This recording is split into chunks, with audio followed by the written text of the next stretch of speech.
To the motherfucking News Underground. It's your boy, Abandoned Nihilism.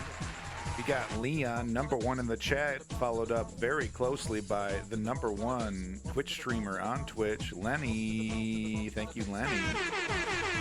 Thank you. Greetings from South of Boss. Folks, we got one subject today. What? It's Ukraine. We got to talk about it. I meant to talk about it yesterday, but I was really crunched for time, you know, got to take care of the kiddo. But we got, what? We got one subject today, and that's, well, actually, I lie. It's actually Georgia and Ukraine. Georgia and Ukraine. You can't trust a fucking word out of my mouth. But it's Ukraine adjacent, right? Georgia, you know, what's happening in Ukraine is absolutely affecting what's happening in Georgia. We're seeing Russia. Why is this still playing? The boop to the boop to the boop to the base. It's on infinite loop. Did anyone play this game? I know, Lenny, you didn't play this. Leon, did you play this for N64? I did. It's okay. Welcome back, Woke Patriots. Good to see you. Thank you, Woke Patriot. I'm desperately trying to click on this other video. I got my whole browser is just locked up because of all the damn tabs that I have open, so it's just completely my fault. But no, we're doing Georgia and Ukraine today. I hope everybody's doing well. Hope everybody's having a good Wednesday. I've started forgetting what day it is, you know, because I don't have a day job anymore. I'm just taking care of the kid.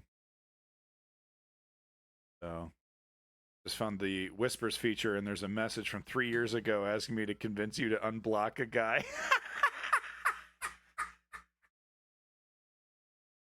Who is it? Who is it? Hey, I'll think about it. Look, I know I'm pretty happy with the banhammer, but it's a privilege. It's not a right to be in this chat. And I want people, if you're going to pretend to be funny, you better be actually funny. If you're going to be a conservative, you better accept reality. If you want to be a conservative and just literally repeat robotic talking points and just be a smirking troll, you're not welcome here. Okay, I don't have time for you. I literally do not have time for you. Okay, let's see if this is even going to work at all. Okay. All right, good. We got a little reaction there. That's good. That is funny. Let's see. End status now. End status now. Okay, well, I'll put that in the Discord and I'll follow up on that later. All right, but we got Georgia to get to, and I know it says Ukraine here, but let's update this properly because it is just happening in Georgia. Bad news, unfortunately. Ooh. Wanted to start off with this video here. Let me just adjust my volume in my headphones. That's what I'm doing. Turn it down for you a touch. Miss the M. It's so dumb. You know, they want to be unbanned, and then what do? They immediately start on that bullshit. I can't. One of my most favorite things is that I do is I always check when I start my stream. First thing I do is I check for any unban requests because they're the best. They're the absolute best. Like, fuck you, you fucking liberal, you fucking piece of shit, fuck you, fuck you. It's like, deny. Welcome back, Rob MQ. Free Palestine, indeed. We'll be talking about Gaza either tomorrow or Friday at the very least. And then, of course, we'll be talking about Gaza on Saturday. So here's just a view outside of some of the protests happening in Georgia. Just to catch you up on what the hell is actually happening, the Russia-controlled government in Georgia is now passing a law that basically makes it legal for them to designate any media that they don't like as foreign state media, which then opens up the door for them to completely ban them and close them up, which is, of course, what they want to do. That, you know, just Russia-friendly radio, of course. So the people are well aware of this. They've seen this blueprint many times. They're not stupid.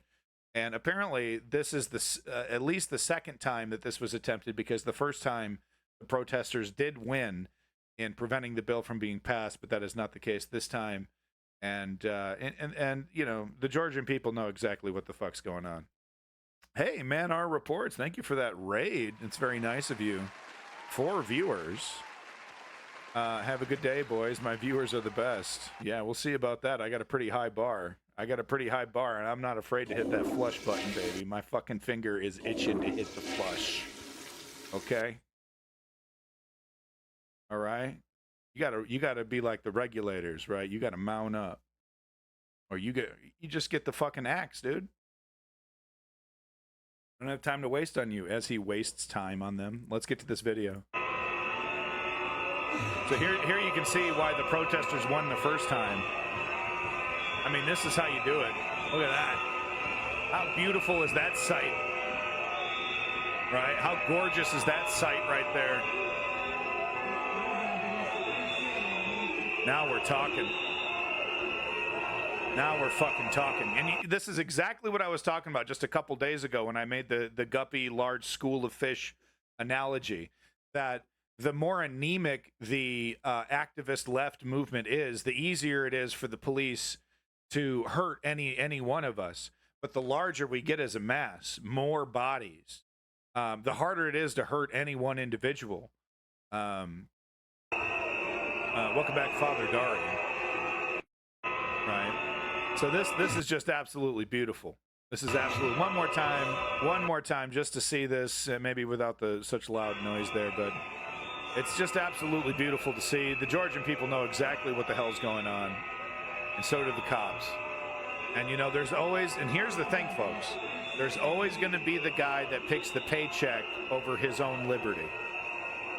Right? There's always the person that picks their supposed security over their own liberty, and there's always the guys that take the paycheck. For one reason or another, they all got their fucking excuses. The reason why I say that is because oftentimes when I see the left speak, they say things like unfair. They say things like, you know, unexpected or, you know, overwhelming. And it's, you know, we should be at the point right now in the leftist activist movement where we're expecting this and we're planning around this. We're not crossing our fingers and hope they don't. We're expecting it and we're planning around it and we're devising new strategies. Because Because right now, I would say, the left protest movement in the United States still pretty anemic, still coming to terms with the reality here. And honestly, things are going to have to get a lot worse because right now, it's just the people in the United States, at least. It's just the people that are informed, that actually know what the hell's going on, that are actually out there. The normies aren't touching Palestine, especially with the economy the way it is. The normies couldn't give a shit, quite frankly. So this is some shocking footage. We're probably getting very close to a situation like this in our own government, but thankfully, the politicians themselves are not swinging fists at each other. And a lot of these politicians in the United States, they're trying to change the rules so they can be armed. Could you imagine a legitimate shootout? I mean, that's it, right? That's kind of that's the conclusion right there. A legitimate mass shooting by a politician in the halls of government, right? That's about it, right? That's it. Kind of a perfect ending to this whole nightmare. Oh, I'm sorry, it's Crux. Whatever. Fucking thank you, Crux, for the fucking Call of Duty music. It's always with it. Paycheck doesn't even have to be good. Oh, it's true. The voting for Trump because he thinks it will bring a little lower fuel price. It's just such a joke. And and honestly, it's anything. They're grasping for straws. It's anything. I mean, now, so with this said, I mean, these, the people that are swinging are the pro-democracy people, are the anti-Russian people that are calling these Russian stooges out. So I agree with them. And the world, the democratic world agrees with them. They're bought, pro invasion, pro occupation sellouts who are absolutely making Georgia weaker. MTG and Boebert, first live carry to Congress. That's what I'm saying, man. Like, and those, so it's like if we might just skip the fisticuffs part, get right down to a MTG pulling out a pistol. Can't tell me what to do. Whoa. Do we? I mean, I know it's just fantasy, but do we? It's on the table. There's a certain percentage. Okay, especially once they get armed. This will result in imposing onerous disclosure requirements. Yeah, I mean, it's to shut down the media. It's so that they can shut down any kind of independent media or opposition media. It's obvious what's happening. It's and this is it's a very important target because it's essential. People will go back to sleep if they're not told.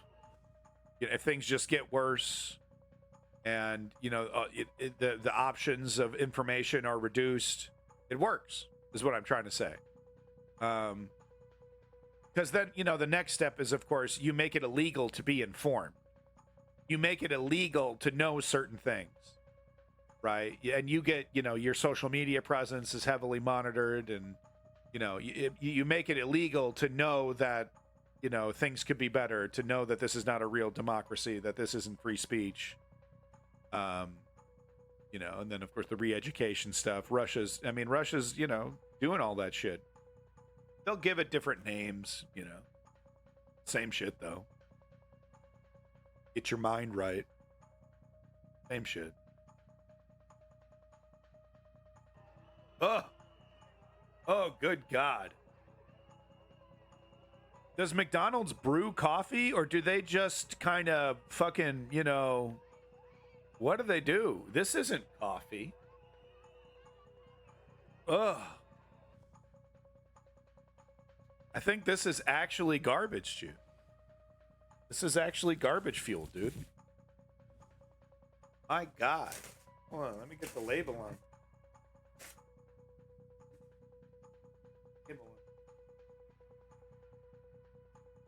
According to the Georgian government, the bill aims to prevent, trying to destabilize it. Yeah, exactly. Trying to Yeah, trying to remove Russia from control. Yeah, so you bet they're trying to destabilize the current regime. Let me tell you, it's you know, to the people that are like, you know, that are always whatabouting the you know, the Russia Ukraine war, you know, like, oh, Russia isn't that bad, or you know, the Russia is the way it is because of Western influence. You know, I mean, look, if dudes like Gorbachev were still in charge, I'd be far more sympathetic. But with characters like Putin, you know, that's as close to a megalomaniac dictator that we got next to Kim Jong Il. You know, next to Bolsonaro. I mean, you know, there's few people that have the kind of complete and total control that Putin has. You know. And I just don't want to deal with him running the world.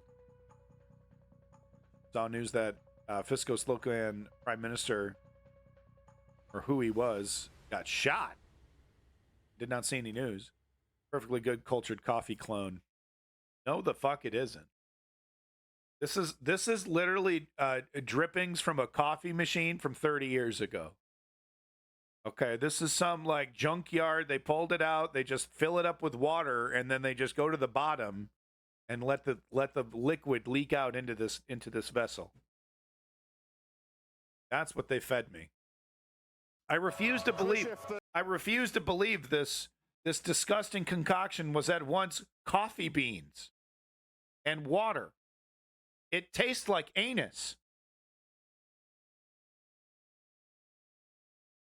Georgia protests is Channel 4. Georgia protests violent clashes ahead of Russia bill vote. So just, I don't think we need to watch this whole thing. Well, maybe. Well, this gives you an idea. Like, really what we're going to see here is, this is, you know, wow, that looks a lot like Russia. And that's not coincidence. Slovakia prime minister got shot. Oh, my God. What the fuck is going on? Holy shit, he got hit, dude.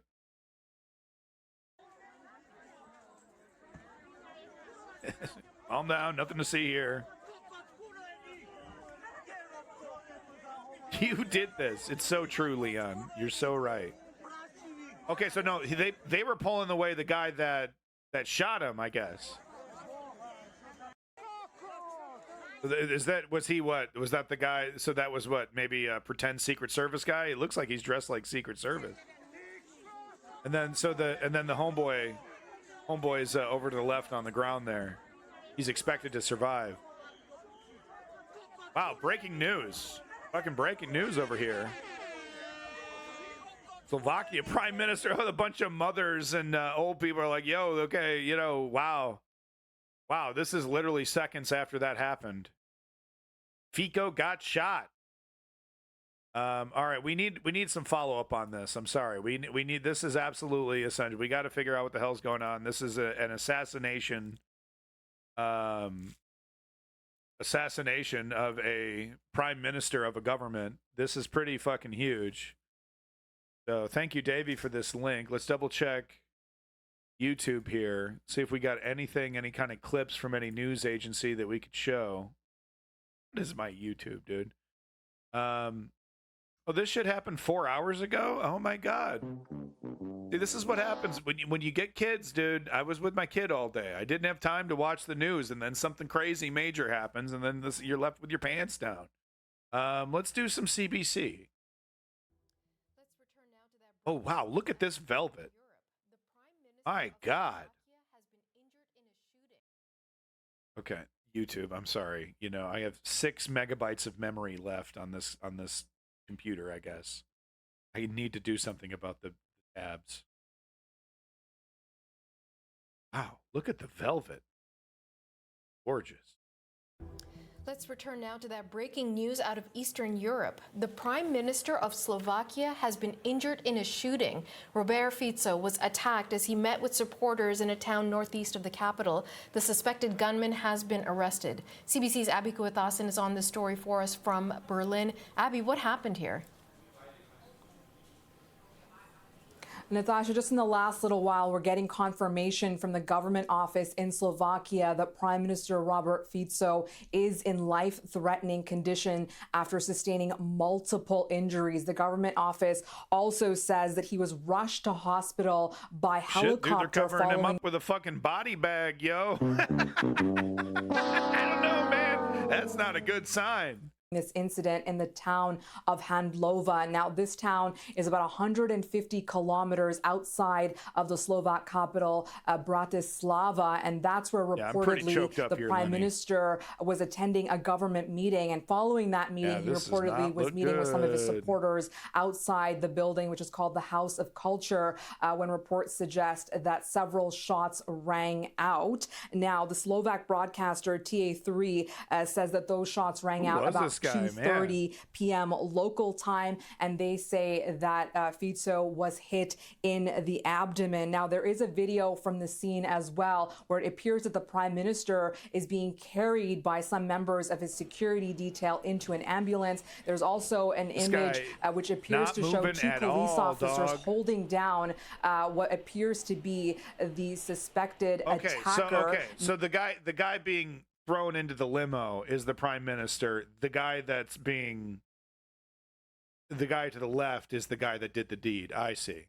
Shooter was 71. Hey, you got to watch out. Ain't that right, Lenny? Maybe you slow down a bit, but you're still deadly. I'm going to be one of those old guys. Oh, yeah, fuck with me, dude. I got like 5 minutes left on the counter. You think I give a shit? You think I care about prison, bitch?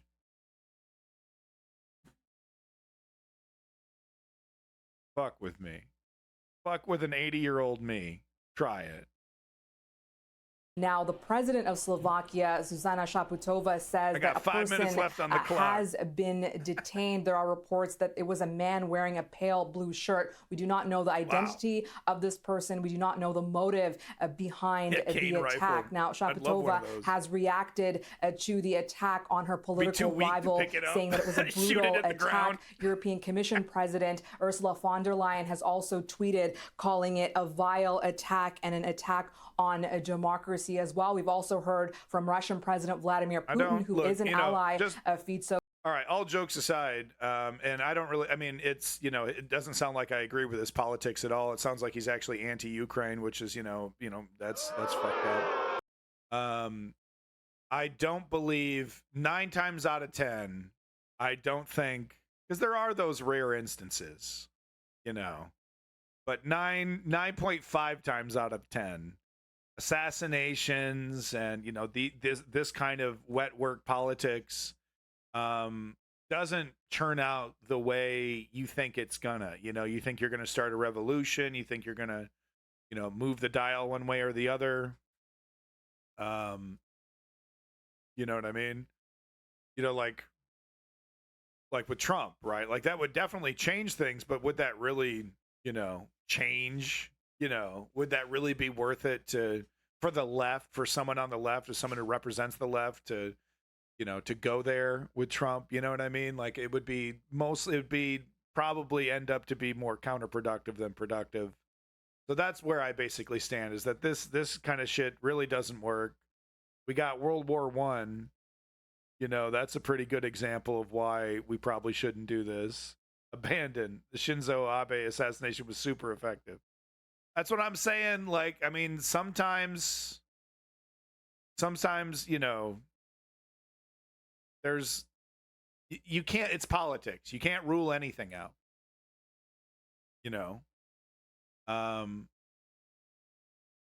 So, but at the same time, it usually doesn't work out. It usually does not work out the way the person doing the deed and everyone else is like, I don't want to be associated with this guy. I don't care if it benefits me. I don't know. If a pro Trump guy did this to Biden, Roblox hypothetical, the Trump MAGA people would be stoked. Am I wrong about that?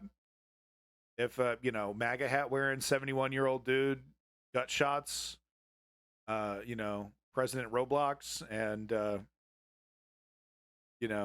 I think MAGA would be super stoked. The name of the reporter, I don't know. Her name is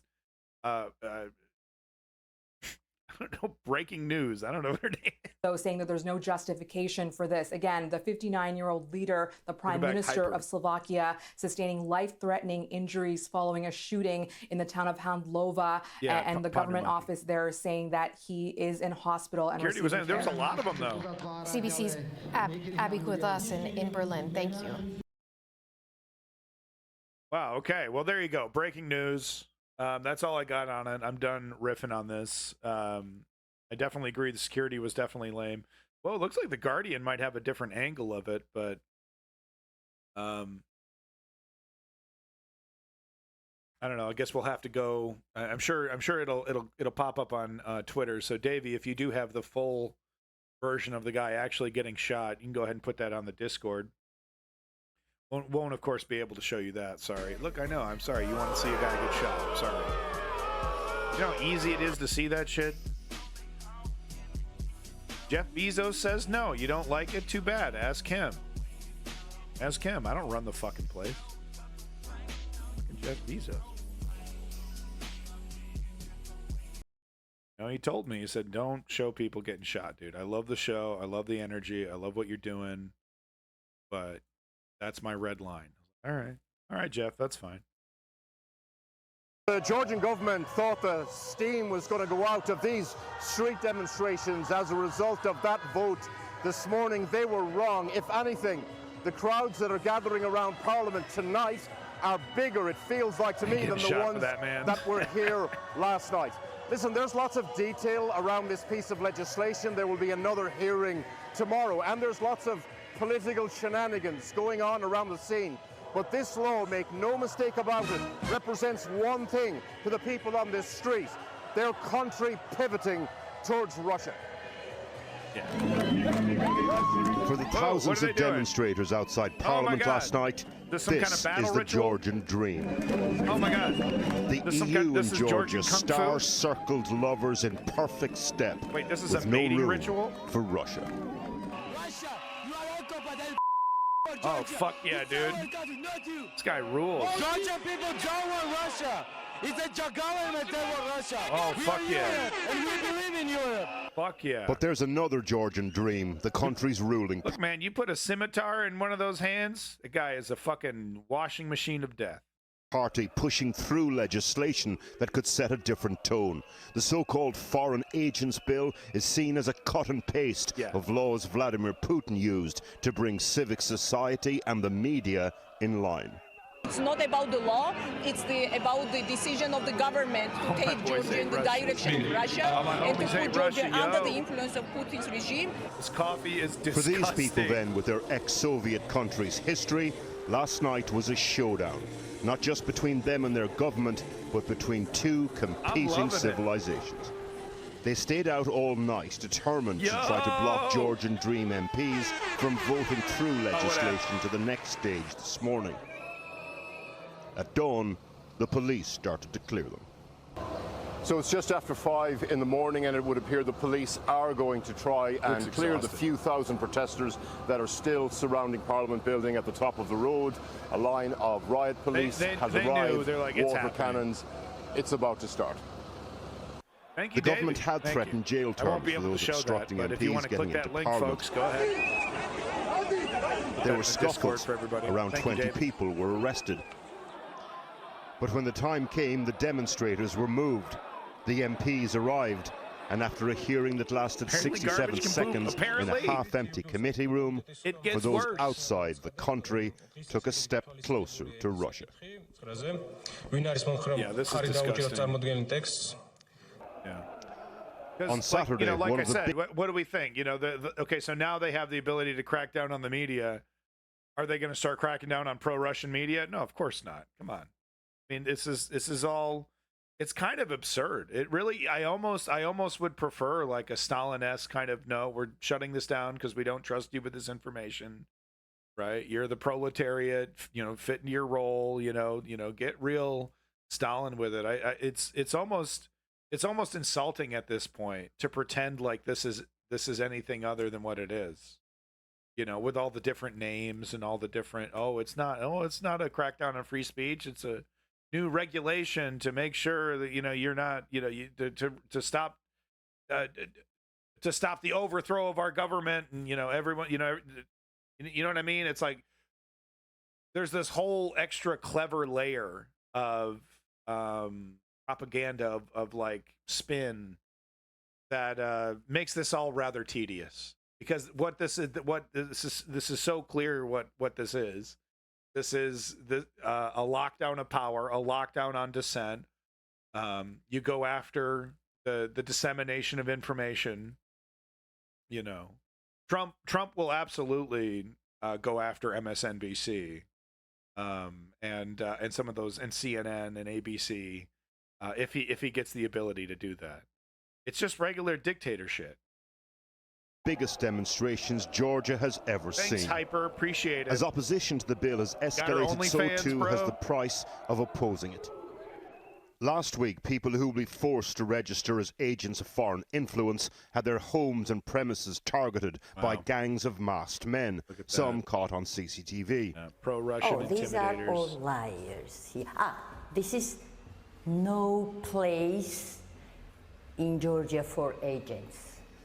Investigative journalists like Nina Zuriashvili featured in wanted-style posters, calling her a traitor and foreign agent, plastered around the neighborhood where she lives and works. What a badass. In other cases, it wasn't just balaclavas and paintbrushes, it was baseball bats.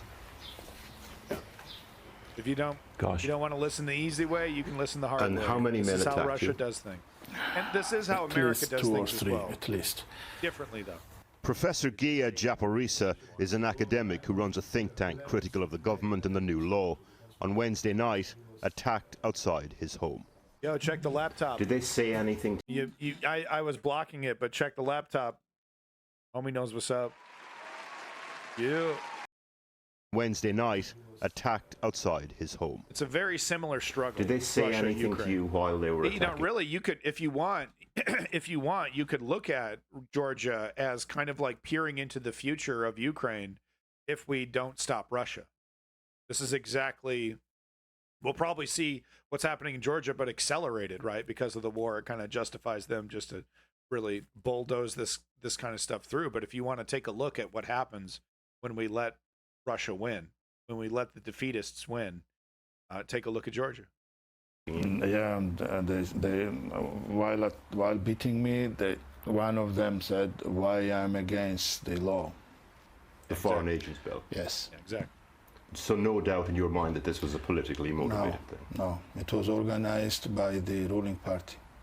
Welcome back, Smash. Georgian Dream have said they were not involved in these attacks and say the new legislation is about transparency of funding, not a diktat from Moscow. Right in the head. GD's de facto leader is oligarch Bedzina Ivanishvili. Made much of his money in Russia back in the day. He's exactly what you fucking think he From is. the hills surrounding Tbilisi, Georgian oligarch Bedzina Ivanishvili surveys his political domain from a pad, let's face it, giving off some serious Bond movie vibes. Wow, look back at that in 2012, when he formed Georgian Dream, it was an eclectic mix of partners, and the offering was, on the one hand, friendship and stability and peace with Russia, but also moving towards membership of the EU. EU membership is still the party's stated aim, but Brussels says this new law could seriously damage those prospects. On Saturday night, we waited to... Look, to the American, the American exceptionalists do have a feather in their cap, because there does seem to be a lot of people interested in joining NATO and interested in joining EU, than are fighting against it. Honestly, when are the sanctions for India going to be happening? India is spitting in our face. Are the trade deals that we have set up with India just that fucking sweet?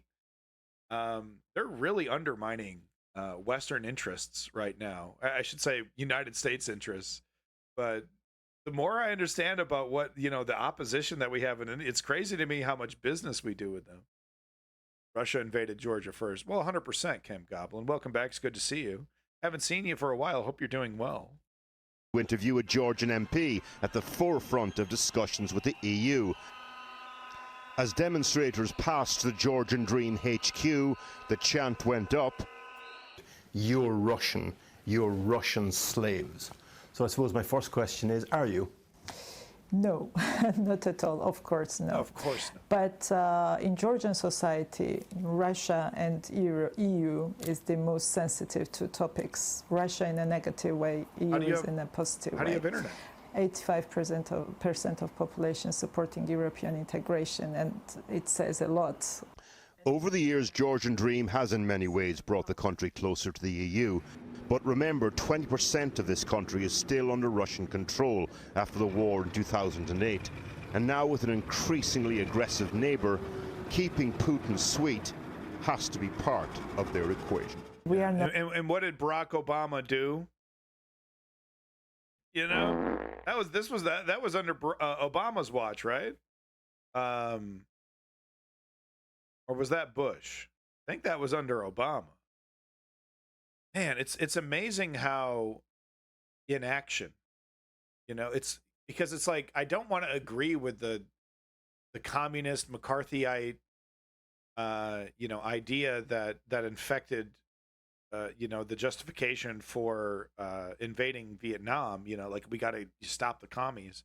But it is interesting to see when there is a legitimate, motivated entity meddling and really attempting to create a power block outside of the United States in an aggressive manner, and they're so blatant about it. They're so goddamn blatant about it, and it's interesting to see how denial will reach even the highest levels of government. Like, oh, I don't want to deal with it. That's shitty, and we'll talk it out. We'll talk it out. And it's like, well, the Neville Chamberlains of the world, I think that's, I think people give a lot of shit to Neville Chamberlain for obvious reasons, but at the same time, that there was probably a lot of people that wanted him to, to make that deal with the Nazis. There was probably a lot of support for that because there's just that denial. It's really seductive. Because it's like, well, all of this will go away, and we don't have to do anything about it. Bush was the president at the beginning of the invasion. Oh, okay, it was Bush. Yeah, well, he was too busy with his Middle Eastern meddling, I guess, to give a shit. That's interesting, because I was paying all my attention. I didn't even really see it. It's interesting how more people are. Maybe it's just because I'm paying more attention, but maybe do you think more people are paying attention? Lenny or Woke Patriot than in the Bush era, or do you think the pretty similar amount of apathy from compared to those times as well? I don't know. To me, it seems like more people are plugged in, more people are informed. You got this shit all over social media and TikTok and things like that. Not members of NATO, we are not members of European Union, and we don't have security guarantees, and we don't have economic solidarity for the moment. And in this region, and with military presence of Russia on our territory, I think that it is very clear why Georgia has to be twice more prudent when taking any decisions in this situation. The demonstrators on the streets have a vivid sense of being both European and Georgian, sounded like she was not Russian. Advocating for delay and obstruction. Georgian politics sometimes boils down to Georgian geography. Fascinating stuff, This news is funded by viewers like Russia you. Only has Please support our work at Democracy. Hit pause. I did. I swear to God, I hit pause. It's interesting how what they're able to do with just 20%. And what are they trying to do, and what are the defeatists trying to do right now, trying to convince us, well, just give Russia a little bit. Just give Russia a little bit. and then the problem will go away. They'll feel vindicated. They'll get what they want. Just give Russia what they want. Give them a little chunk. You know, Crimea and the Donbass, and then problem solved. And it's like, look at what they're trying to do with just 20% of Georgia. And they're quite effective, I got to say. So tell us more about this situation on this northern front. Yeah, it's moving day by day, and the two areas that we're interested. Wait a minute, I got my order all mixed up. I have a couple more. Oh, is that all my? Oh, okay. No, okay, that's all my Georgia stuff. Okay, we're done. On to Ukraine. Good. Only 40 minutes in. Jesus Christ. That's all I got on Georgia for now. Power, of course, to the Georgian people. Power to the Georgian democracy. I don't know how, you know, it's the harder we push in Ukraine, the weaker Russia gets in Georgia. You know, the weaker their grip on that territory becomes. So to the Georgian people, I say, you know, we're going to continue helping Ukraine, continue pushing Russia back. I hope, at least. That's what I would like to see. We'll see if Trumpy Dumpy gets in. How is Russia so underestimated and overestimated at the same time? Well, I think it's mostly underestimated, Davin. I will say that, you know, at the beginning of this, especially after the victories in Ukraine, you know, early on in the war, I was definitely, you know, deluded a little bit into thinking that Russia could be. I was underestimating Russia, is what I'm trying to say, a little bit. You know, I really thought those economic sanctions were really going to hurt it a lot more than what they did. And we're just now seeing some of that pain come home to roost with the economic sanctions. You know, and we're seeing more economic sanctions. But I think people are also, you know, remember that rumor that Russia is like almost out of missiles? You know, there was like, oh, they're pulling chips out of washing machines and all that. They always have more. They got warehouses and warehouses just filled with this shit, apparently. And they just always have more, and they're very scrappy with India and China. So I think in general, you know, what we definitely need to do is stop underestimating Russia here. And we need to take this shit seriously. And that, honestly, it needs to start with Ukraine. And it needs to start with Zelensky sucking it up, pissing his people off, and telling them, well, you know, welcome to a new phase in this war. We're entering a total war phase. You know, a good chunk of our economic activity is going to be pivoting towards weapons, ammo, the front line. I think, though, Zelensky is being kind of smart in terms of waiting for the election, because you don't want to promise your people this, shift into a total war stance, and then the United States doesn't have your back. You know, the hard politics of this is that if a Republican gets into office after the U.S. elections, if Donald Trump wins, Zelensky is probably going to start talking about negotiating and surrendering. You know, he'll probably wait to see, right, what's going to happen. He like, maybe Trump's full of shit. Maybe he's not going to totally fuck us over, and maybe he's not going to totally fuck over NATO, and maybe he's not going to do all this shit, and he's just literally lying, because that is a total possibility with Trump. Okay, he could be completely fucking lying about that shit. And go and do a 180, and then he'll get on stage and tell you, hey, I'm the best guy in the world. I did a complete 180. Remember all that shit I was talking? Well, it's now the complete opposite. He can do that shit and get away with it.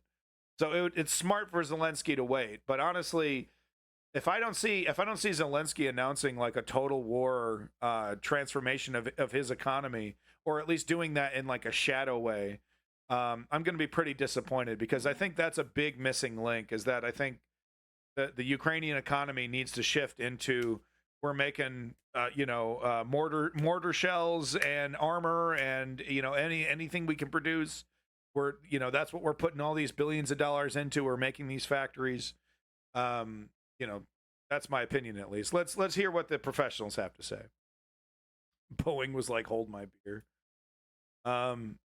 So far it's been about 7 whole days. Drum roll, right? There's been about 7 whole days, and I have not heard about a Boeing incident. The last one I heard, the front wheel fell off, and there was footage of the fucking plane grinding across the runway. So that was the last one I heard, and that was like I said, around 7 days ago. Boeing watch. So tell us more about this situation on this northern front. Yeah, it's moving day by day, and the 2 areas that we're interested in is Lipsy and Vovchansk.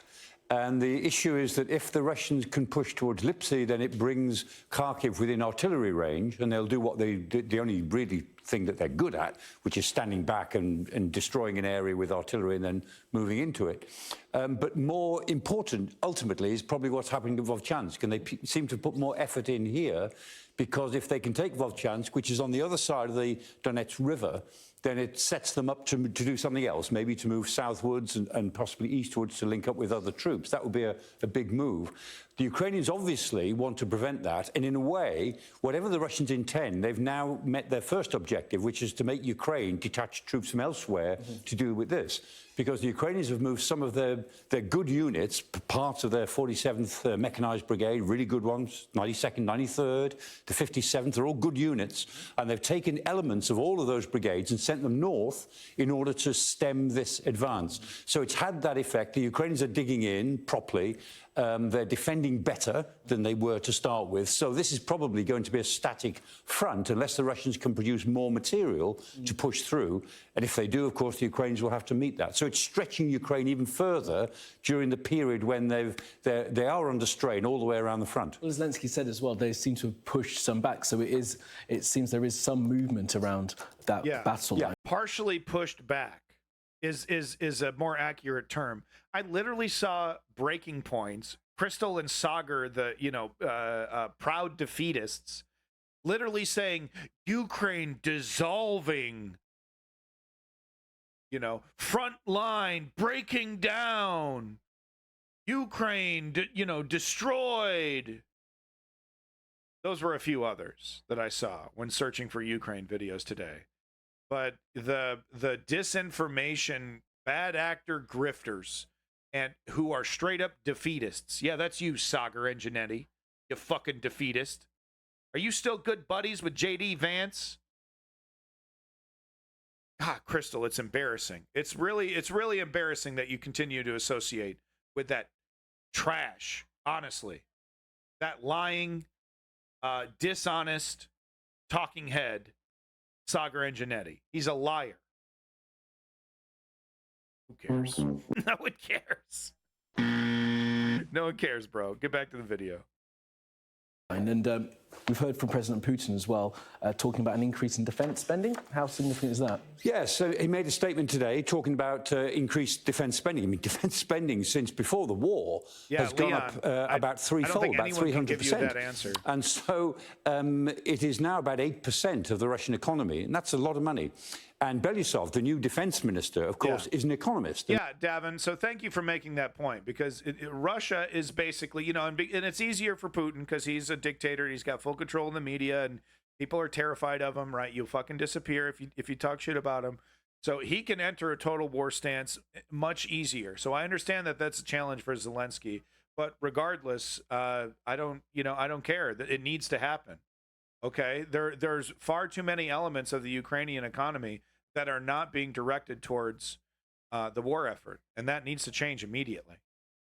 I mean, he's a man who had been a previous deputy prime minister. He'd been an acting prime minister. Yes. He was minister for economic affairs. Look, and I'm sorry, I'll back it up a little bit here. Sorry to interrupt this, but Leon asked, I want to note that we should support Ukraine for complete victory, Crimea and all. Yes, and we just saw in Georgia why that's essential. What happens when they get a little foot in the door? What they try to do. They don't stop. They immediately start the process of undermining the local government and taking it over and spreading propaganda. And now this is the next step of that process, locking down the media so criticism can't be made, so progress isn't reversed. Right? It's like literally a checklist, dude. You know, he's an economist. I mean, he's a man who had been a previous deputy prime minister. He'd been an acting prime minister. He was minister for economic affairs. And Belousov is a straightforward technocrat. And he's very statist. He's often described as an illiberal economist. That's him. Because he believes in state control.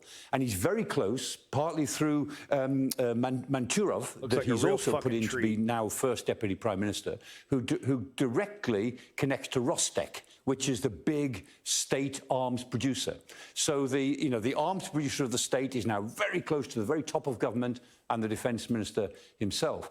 And so he will push greater efficiency in this economy, but it's going to make it look a bit more like the old Soviet economy when it was still a communist system. And it'd be interesting to see that dynamic, because that worked completely oppositely to the way in which the oligarchs around Putin have done their business until now. Well, no, so, Putin has a way around that. He'll make sure they get theirs. He'll make sure that, they continue to live lavish and get theirs, because the oligarchs are important to Putin's operation. So as long as he makes sure they get their slice of the pie and they can continue to exploit, he's happy to, be a complete hypocrite and employ a completely different set of rules for regular schmucks, right? The grand majority. Interesting to see how that arrangement can last and how long it can last That's for. how that motherfucker operates. And the Russian economy is still very dependent on energy. It's oil and gas. I mean, other areas of the economy, which is what I'm saying. We got to go after India. What the F is going on here? And I'm not saying invade India. I'm saying, where the hell are the sanctions? How come India is still? I believe India is still on SWIFT, capable of plugged into SWIFT. Same thing with China. Plugged into SWIFT, I believe, right? What are we waiting for? Oh, World War III. Really? And once again, like, if the shoe wasn't on the other foot, how quickly would America be getting kicked off SWIFT? If Putin was in charge of this. They struggle a bit, and they're not very dynamic. And the Russian energy production is, as they say, mature. They've got maturity out of their oil fields and their gas fields. They need to find more oil and gas. They know it's up there in the Arctic, but they need Western technology to get at it. And one of the problems they've got is, how do they create the technology over the next 10 years to get at the new sources of energy that will be their route towards making this economy work better? Yeah, and then any observation of Russia would tell you that they're not exactly innovators. Okay, they're perfectly happy to use 50-year-old technology if that continues to make a profit. So this is the kind of hyperbolic shit that I'm seeing. Catastrophic moment. Collapse. Dissolving of the front lines. No! Ukraine's last stand. No. That's not the fucking case. And I'm not a sycophant for pointing that out. Catastrophic moment. Russia advances on key city in Ukraine. It's key to the whole effort. It's this city, then it's Kyiv. Or Kiev, as I keep seeing these people call it. Can someone give them a fucking memo? Do they have time? They're still calling it Kiev, man. This ain't the 80s.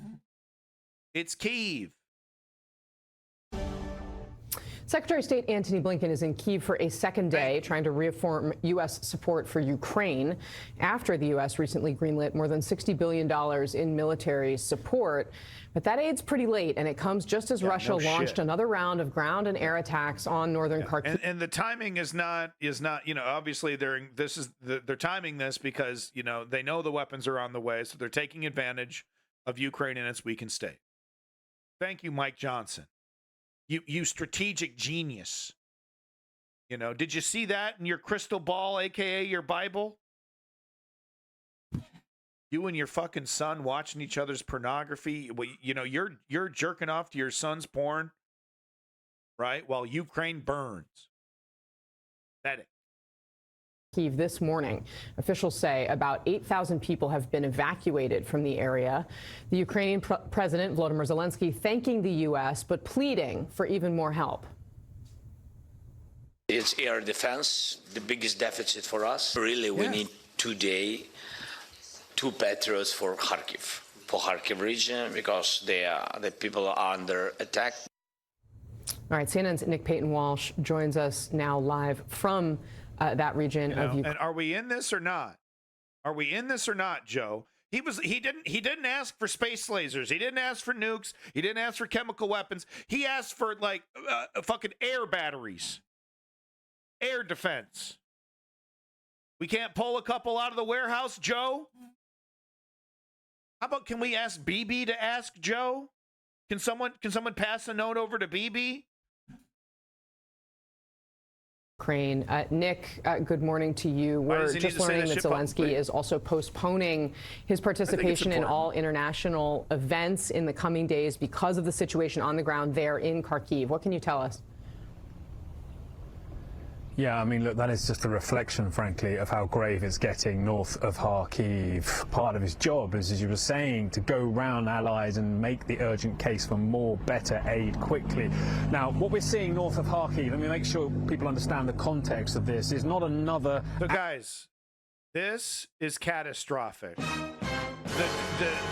Ukraine on the brink, the front line dissolving, key city taken over. Okay, just to give you a little context of the hyperbolic coverage right now. It's like they're chomping at the bit to say this shit. Active front line where the Russians are seeing success. They've been seeing success and moving forwards in the east quite dramatically over the past weeks. What they did on Friday is launch a significant new invasion, frankly, from their territory into parts of Ukraine that they'd been kicked out 2 years ago. And it's frankly depressing to be back here. This is the front line 2 years ago that we worked around, to see now this potentially under threat again. Now, the Russians have come at this with force, resources. They've not found the Ukrainians ready. We've not driven past significant fortifications on the way to here, 2 places where they're being urgently built. We did see. And key to all of this is a town called Vovchansk. Now, that is on the border. We were there when they were kicked out 2 years ago, but now the Russians are back, it seems. A local police chief talking about hearing gunfire are in and around the city, so it seems at most generous to Kiev. The Russians are certainly on the outskirts. And Ukraine's military talking about how they'd moved to more favourable positions over the last 24 hours. That's sort of their euphemism for a form of retreat. So clearly Russia on the forefoot there. They have other key settlements in their sights too, one of which, Lipsy, might potentially enable them to shell Kharkiv, Ukraine's second biggest city. Remember, a place of millions that have felt for a while calm, the ability to get back to normal life, and is now facing the possibility of continued shelling. They've had airstrikes over the past days or so. And so all of this a reflection of how Russia appears to have got its resources together, to have turned its economy into a wartime one and regained its focus and its manpower, while Ukraine has been left with its morale cratered because of the 6 months it's had to wait for that $61 billion. Back in December, people were talking about how if they didn't get it, they were finished. They've had to wait 5 or 6 months. That starved them of ammunition on the front lines to stop Russian advances. That's left them questioning where they have to essentially devote what little they have left. And in a key moment like this, where Russia has launched an entirely new offensive in a different direction, they now have to make choices about where they send the troops to hold that back. And we're also seeing Russia making advances in the east too. So this is frankly a catastrophic moment for Kiev, a change in the war, and something reflected in Zelensky deciding not to make those urgent visits to allies in the days ahead. We're into a very grave moment here, and the aid simply cannot come fast enough, if indeed it's not too late for some parts of Ukraine, Casey. Yeah, too late. Oh, it's over. It's over. It's too late. We pushed them back once. We could push them back again. Okay. The only thing that's changed is that Ukraine is undersupplied. Once things stabilize, they get themselves put in there And God help the Russians once Ukraine gets proper air defense at the middle of next year, basically, when they get the F-16s in the air. How significant is Blinken's unannounced trip to Kyiv? I'm not going to show the goofy ass video. Gavin, what was your link, dude? Let me take a look at your link. I'm not going to show the goofy ass video, but Blinken did a Bill Clinton at a bar in Kyiv. Russian fascists surrounded themselves with civilians and launched MLRS unguided rockets from Belgrade in Russia towards Kharkiv across the border. Is that really intentional? I mean, it's shoot and scoot. It's shoot and scoot, but it's interesting that they shoot and scoot in a civilian area. So, well, that is disgusting stuff, though. Yeah, because I mean, the military commander knows exactly that this is busy. Wow.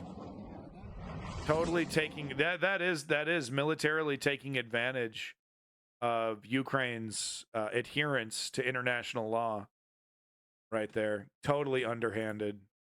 That is disgusting. But I mean that is interesting, though, because that kind of visualizes right there why we see this trepidation from the Biden administration about don't attack in Russian soil or in Belarusia. Don't attack Belarusia. Sorry, don't use our weapons to attack that. But once again, this escalation argument. We're still bitching about this? No shit. No shit. How many Russians have died at the hands of U.S. weapons? We've ripped the Band-Aid off, guys. It's a full-blown war. It's a proxy war. Belarus. Sorry, Belarus. Why do I always call it why do I always say that? Why do I say Belarusia? Chem Goblin. Help me.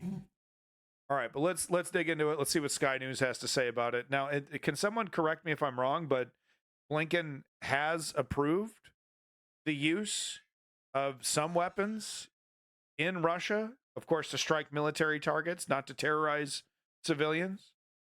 Am I wrong about that? To Ukraine now, and US Secretary of State Antony Blinken has paid a surprise visit to Kiev. It comes at a crucial time in the war effort against Russia, which has opened up a new front in the northeast with reports of a possible major offensive on the horizon. We're joined now by our security and defence analyst, Professor Michael Clark. And Michael, we saw those shots of Antony Blinken enjoying a working lunch in Kiev just a short while ago. What significance would you attach to this surprise visit he's made to Ukraine? Yes, Jane. I mean, I think the key word is surprise. Nobody thought he was going to do this because he's been involved in the Middle East very intensively. And in public, they said what you'd expect them to say. They both said, they use this word challenging. It's a very challenging time. Davey, does this shit not exhaust you? Are you not exhausted from this? So that's basically what it said. That was an amalgamation of what his statement is. No, but yes. No, but yes, maybe. Oh my God. Where are the leaders, man? Who's running this chicken shit outfit? You know what I mean? Does anyone have some fucking cojones up there? My kid's crying now. Shit. Time for Ukraine. Sorry. So he's there to offer support. He's there to talk about the importance of the aid package, which the Americans have now granted. That's what they say in public. He doesn't need to do that face to face. In private, what I suspect they're talking about will be the restructuring of the government, which Zelensky's working on. And there's a lot of controversy in Kyiv at the moment. Zelensky is under pressure, and the Americans have views about the way the government might be restructured to make it more efficient, to actually combat corruption more efficiently, which affects all of these governments. Let's hear it. And they also have views on... We're just going to avoid the hilarious hypocrisy of the United States telling any country how to avoid corruption. But sure, okay, I agree. Like I've said before, Ukraine needs to double down on anti-corruption stuff, but we're just going to ignore that hypocrisy part. on the rules of engagement. The Ukrainians have been pushing the rules of engagement to attack Russia directly, not using Western weapons, but attacking Russia directly, and attacking oil refineries in Russia. The Americans don't like that because it raises the price of petroleum and so on. So I think Blinken will be expressing the Americans' view about some of the internal issues which Zelensky has got to deal with over this critical summer. That's why I think they're talking face to face. Now, of course, there's this US aid package which the Secretary of State says has already arrived in Ukraine. What are the main arms that the country needs to push back against Russia? Well, they need more of everything, and they need more artillery, more tank rounds, more small arms ammunition. But if you ask Zelensky, and he said this in a couple of interviews, what is the one thing he most needs is better air defence. I mean, this time last year, they were intercepting about 90% of all the drones and missiles that were thrown at them. Now they're intercepting sometimes less than 30%. And so the drones and missiles are doing a lot of damage, both to the front line and to Ukrainian cities. And they need all sorts of air defence. But the thing they most want, and Zelensky's mentioned this very explicitly now, Patriot air defence batteries. They've got 2 batteries, one Dutch battery and an American battery. And they want at least 2 more and probably 3 more after that. The Americans are reluctant to commit any more of their own Patriot batteries, but they say there's at least a dozen batteries in Europe. Why? You know, why not some of them? And they put pressure on the Europeans to provide these batteries. There's Patriot batteries in East Asia. Did they send an email? In the Gulf. Did they send an email? Did someone leave a voicemail? How many Patriot systems we got in the United States sitting in a warehouse somewhere? Shut the fuck up. Oh, I don't want to risk it. Oh no, Canada's been talking shit. Are you kidding me? And the military industrial complex is not jumping for joy at the prospect of building more to replace the ones that we hand over to Ukraine. Stop the fucking presses. Stop the bullshit. Where's the leaders, man? Oh, we only have 700. We only have 700. Oh no, we can't risk anymore. Yeah, thank you, Davey. It's a joke. It's a joke, dude. How many of these fucking systems we got sitting in the warehouse? How many? Oh, a couple thousand. Doing nothing in particular. I mean, there's a lot of Patriot batteries around in the world. They're very expensive, about $1 billion each. They're about 400 million for the battery and all the bits that go with it, and about 600 million for all the ammunition. So they're not cheap, but they'll get anything. But Patriot batteries are the A-grade air defence. So the Ukrainians need all sorts of air defence, but they'd love more Patriot batteries, and Zelensky's made that pretty clear. Now, what about the northeastern front? Reports that some parts of that have fallen to Russia. I mean, this is really important, Jane, because when you see these maps, it doesn't seem to make a lot of sense until you put the water on them. Yeah. Have a look at the Seversky Donetsk River. Yeah. He's gonna point this out, but it makes it hard to put up a unified front with a river right here. You basically have to put it's 2 separate fronts now. You know, for Russia, they have a unified front. Look at that. They get right around the river. But for Ukraine, so it's actually, you know, it's not a stupid spot to do this in. And the great reservoir, the Pishnev reservoir, right at the bottom of the river, though, the southern part of the river. And it begins to make a bit more sense. I mean, the Russians, I think, are trying to do 2 quite different things here. They've not committed all that many forces to this operation, though they've got quite a lot of forces around the whole front. But they look as if they're trying to push towards Lipsy. Kharkiv is the second city. They almost certainly can't take Kharkiv with the forces they've got. But if they get to Lipsy, then it's within artillery range. And so they can do what they do best, which is using artillery to just reduce a civilian area to rubble, and then they move in and plant their flag on the rubble. That's the one thing the Russians have proved to be really good at. And if they get to Lipsy, they could do that, bring it within conventional artillery range. And the Ukrainians will have to try to stop that happening, because that would be, from their point of view, intolerable. But this is the more interesting one. And in a way, Lipsy, if they can get there, is designed to pin Ukrainian forces in place, to make the Ukrainians have to defend it, to pin them there so they can't go anywhere else. Breaking their line almost. Exactly. Because here is where I think they've got something more ambitious planned, at Vovchansk. And the point is, Vovchansk is the other side of the Seversky Donetsk River.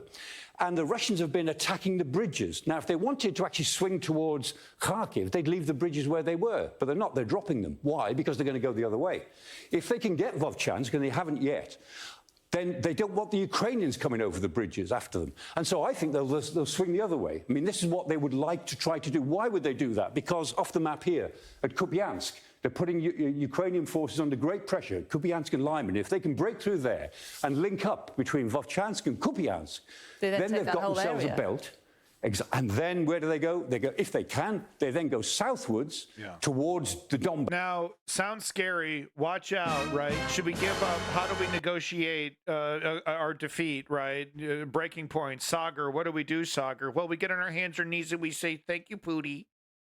No. You need to remember something. Even at Ukraine's current strength, each one of these movements costs Russia dearly.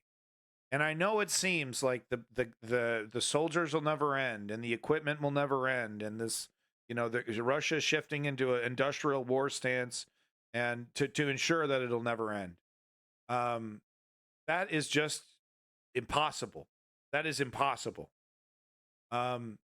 As long as Russia has to pay for these movements the way in the amounts that they have to pay for it, that continues to give that will continue to give Ukraine a chance.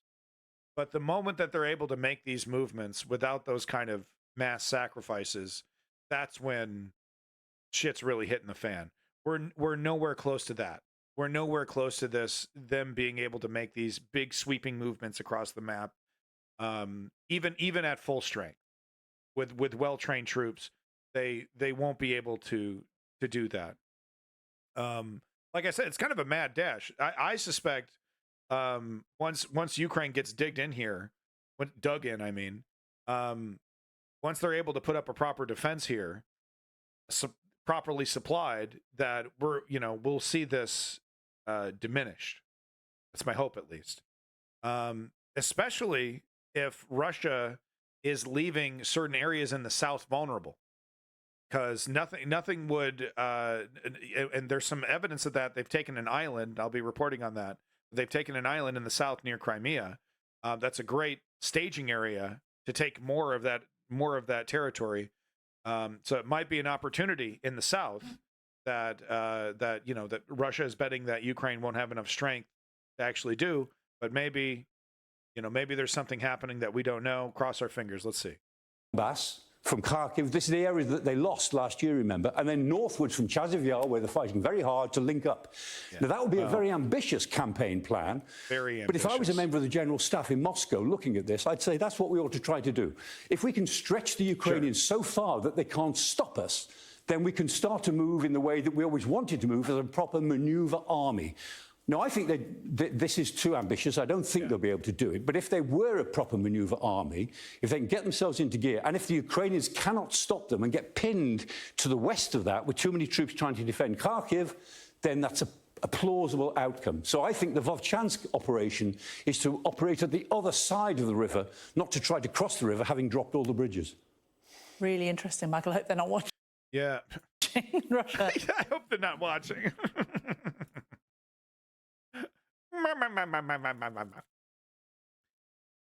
Things are speeding up now on the browser now that I've closed some tabs. So a little bit of news here. Slightly older news. It's just a couple days old, right? May 14th, one day. Senior Ukraine commander sacked in wake of big Russia advance in Kharkiv region. So, not sure if this guy's getting thrown under the bus for failures. I mean, like Mr. Clark there pointed out, these areas, there should have been really well-built, deep fortifications, and there appears to be none of that. And I understand resources are strapped, but how hard is it to hire some civilians to dig some trenches and shit, to get some, volunteers that, they can't fire a gun for shit, but they can dig some holes. Kind of shit that I would like to be doing if I was volunteering for Ukraine. I'd be like, yeah, can you send me 300 miles away from the front line and I'll just dig some holes from you somewhere? So I don't know if this is what I'm trying to say is I don't know if this is symbolic or if this is that this guy legitimately fucked up, because it does sound like a fuck up, me at least. Top Ukrainian general responsible for defenses swamped by a surprise Russian offensive into the northeastern Kharkiv region, sacked on Monday as senior Kyiv officials vowed masses of men and weapons were deploying to contain the Kremlin's success. I've seen otherwise. There are extensive defenses, but they are not on the border because it's impossible to build defenses on the border. Yeah, because they're they'll get pot shotted. They'll get you don't want to, you can't put civilians there because the Russians will drop a drone on them. Okay, so that's interesting. So we're saying on the map, maybe between these key cities and let's just pull up the Ukraine map. So yeah,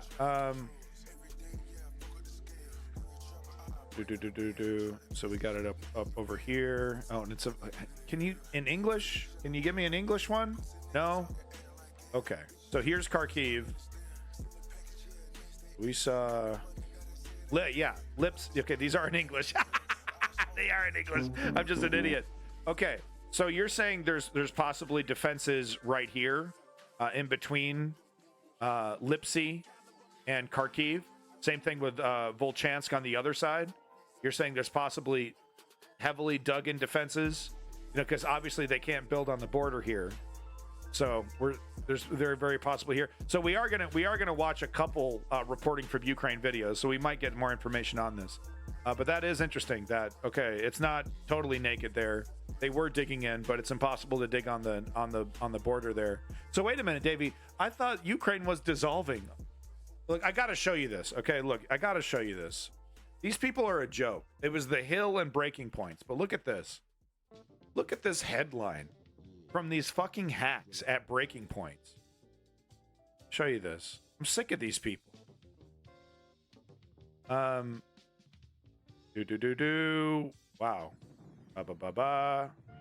Yeah, top Ukraine. Listen to this. Top Ukraine general admits war unwinnable.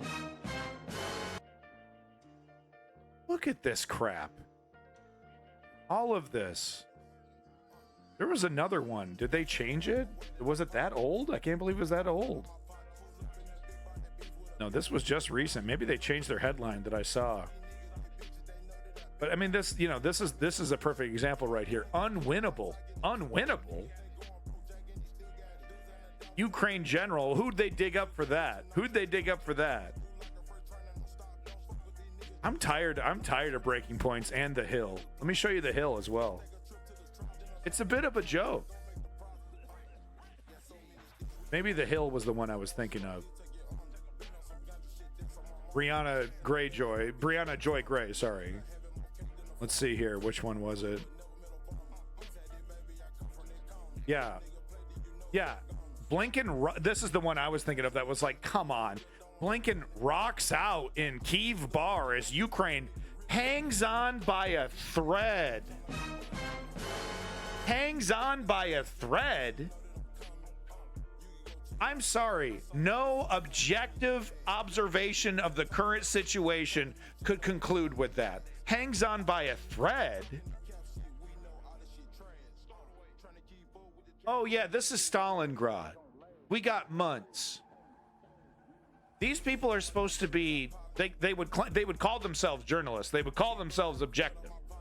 This is a joke, dude. And you know what's weird about the Hill and breaking points? It's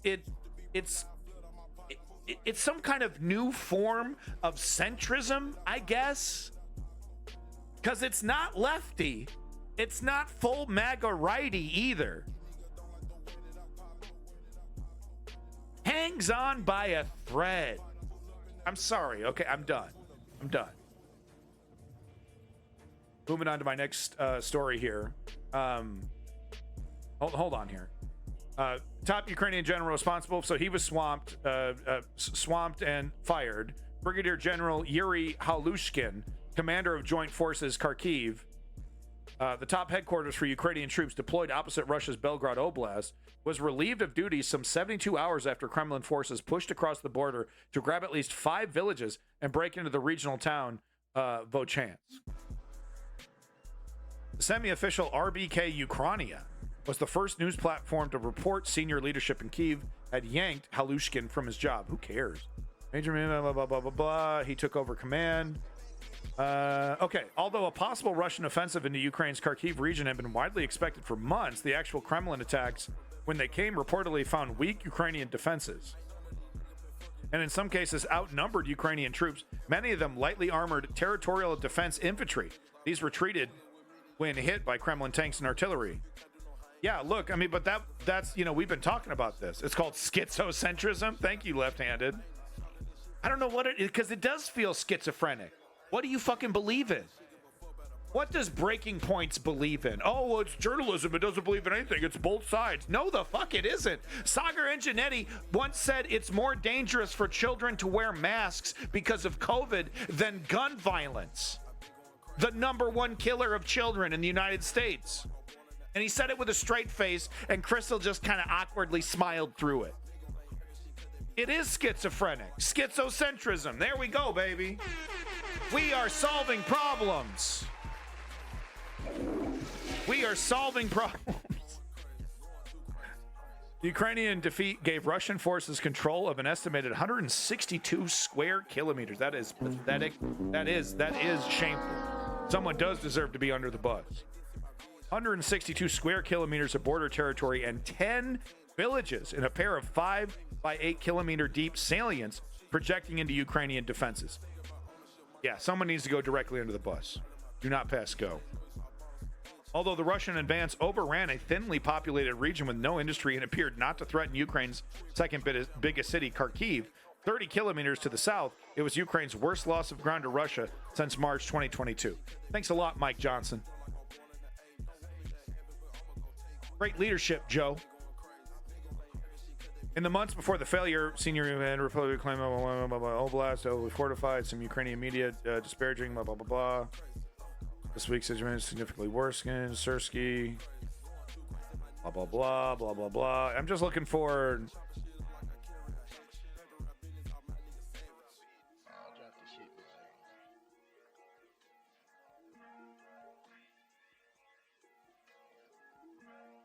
Yeah, so listen to this. Major General Blargovich of the AFU Chief of Staff on Monday comments to the UNIAN news agency claimed that Russian attacks across open ground into the teeth of Ukrainian drone and shell ambushes had spiked overall Russian personnel losses to an all-time one-day high. I reported on this, I think, yesterday or the day before. 1,740. In 1 day's worth of fighting. This is what I'm talking about. Every step forward. As long as that continues to be the case, the hanging on by a thread narrative can suck my dick. I've never seen fighters like this. I've never seen it. Okay, if the U.S. soldiers fought like this in Vietnam, you know, it'd be called Kazakhstan over there in Vietnam. We would have smoked those fools. I've never seen this kind of fighting. I say smoke those fools when really we were the fools and we lost and we should have lost and I'm glad we lost. What the fuck am I even talking about? But you know what I mean? Like I just the reason why I brought up Vietnam is because the morale was so terrible, and for obvious reasons. What the hell are we doing? Why were we fighting? Right? But if that was not the case, and for some reason these Americans were fully motivated, Ho Chi Minh would have no chance. Soldiers lost or seriously wounded in 24 hours. Kyiv Post was unable to confirm Blargovich's claim.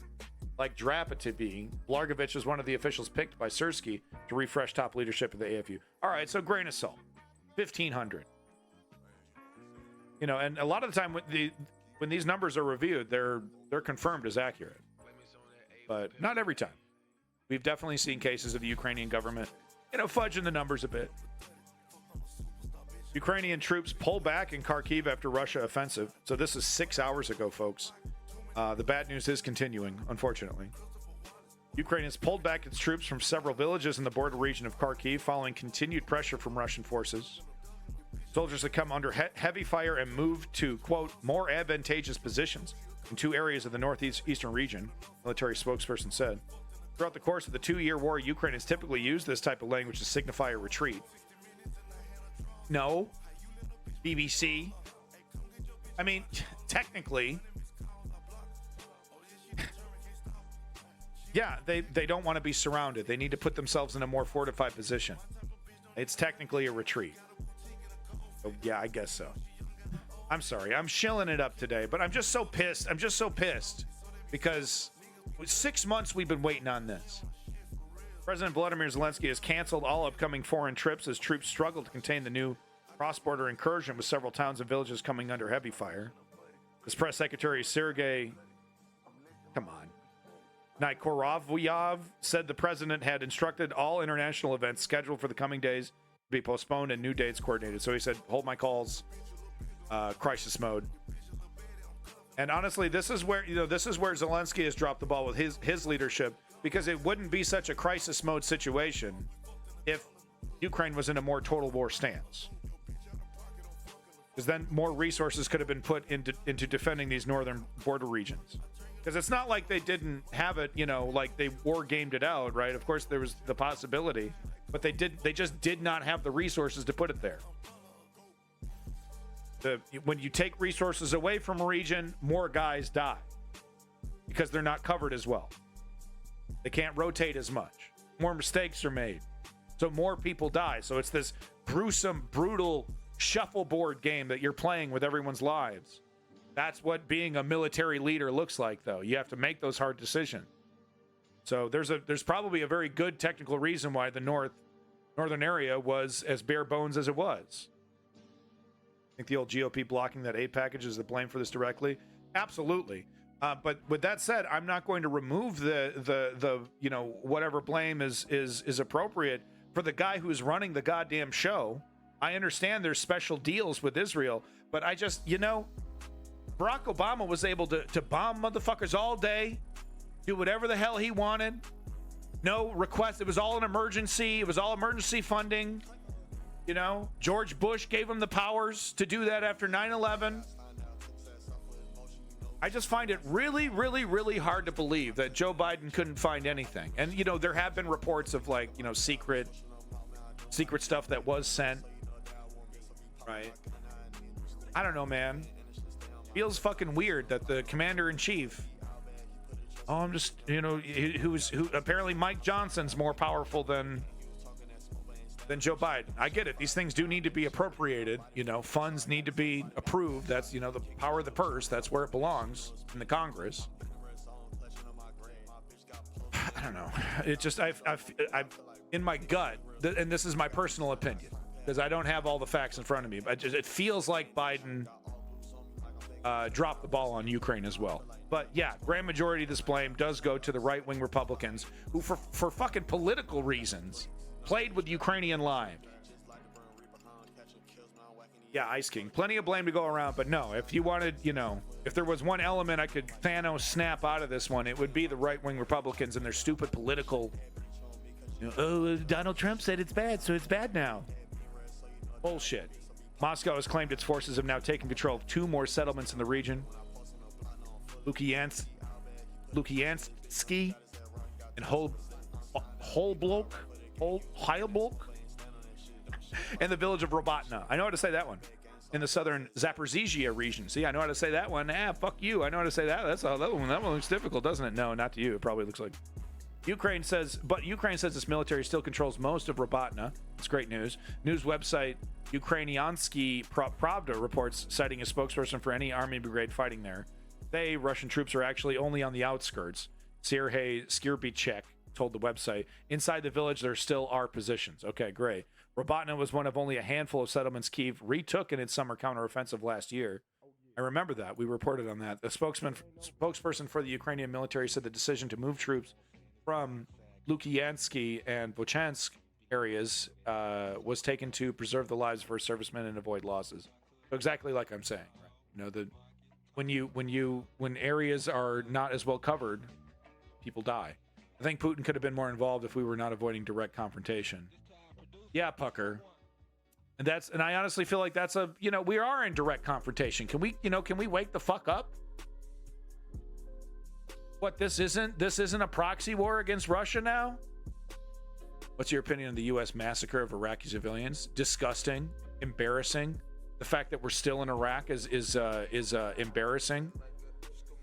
What was the point? There was never a point, and we're still there. We're not even stealing the resources properly. We're literally just wasting money. Getting shot at by Hezbollah or Iranian-backed, terrorist, ISIL ISIS-connected motherfuckers taking pot shots at us every once in a while. What the fuck are we doing in Iraq? Those are my opinion on Iraq. The massacre you're talking about specifically, is that the one from Blackwater where they got off scot-free? Is that the one you're talking about? Thank you, Lenny. Military spokesman said the situation remains difficult, but insisted that the forces were not allowing the Russian occupiers to gain a foothold. That's the thing. They can temporarily take some villages, but that doesn't mean it's exactly a foothold. I feel fairly confident that if they can do this shuffle of resources properly, without leaving big gaps, in the current front line, they should be able to push these guys back. They're probably on shaky ground. Military said there have been 3 clashes in the Kharkiv region. Russian forces were attacking in the direction of Lipitsky, roughly midway between Kharkiv and Russian border.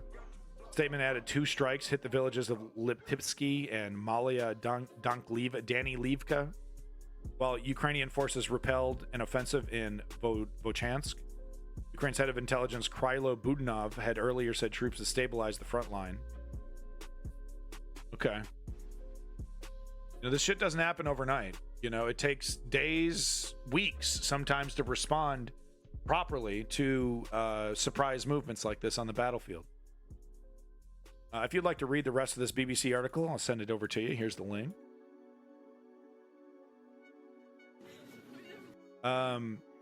Wanted to cover this. This seemed pretty interesting to me.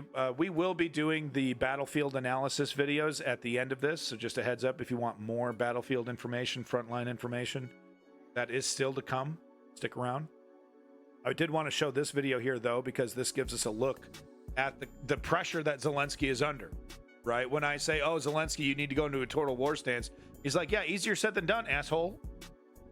And this is the reason why. People are rightfully spooked. It doesn't make you a very popular guy to forcibly conscript people and send them to war. Now, the Ukrainian military is saying, hey, for people that don't have the ability, don't have the guts, don't have the backbone to go to the front lines, this isn't Russia. We're not just going to send bodies to the front line to get shredded. That's what they're saying, and maybe I believe them now. But desperation will change that reality very quickly. And, that's why pieces of shit like Mike Johnson need to be arrested for their sedition, Joe Biden. Last time I checked, Mike Johnson was literally one of the architects of January 6th. And he's just going to sit there and shit in your cornflakes all day, huh, Joe Biden?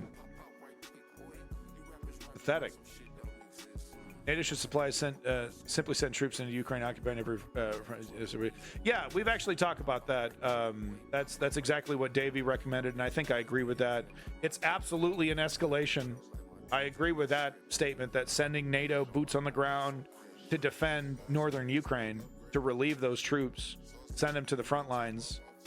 That is an escalation, but yeah, this is a war. And as long as we're not escalating in the direction of chemical weapons and nuclear weapons, I say go for it. I say go for it. Oh, because the response, oh, Putin's going to use chemical weapons. Okay, that allows us to expand this further. Which, it's horrible. We don't want that. But is the West responsible for Putin's atrocities? Absolutely not. Yeah. NATO does need a Western alliance, or just American fucking troops need to be relieving the Ukrainian front line. Because let me tell you something: if those were NATO troops right now on the front lines, Putin wouldn't have the balls to do that shit.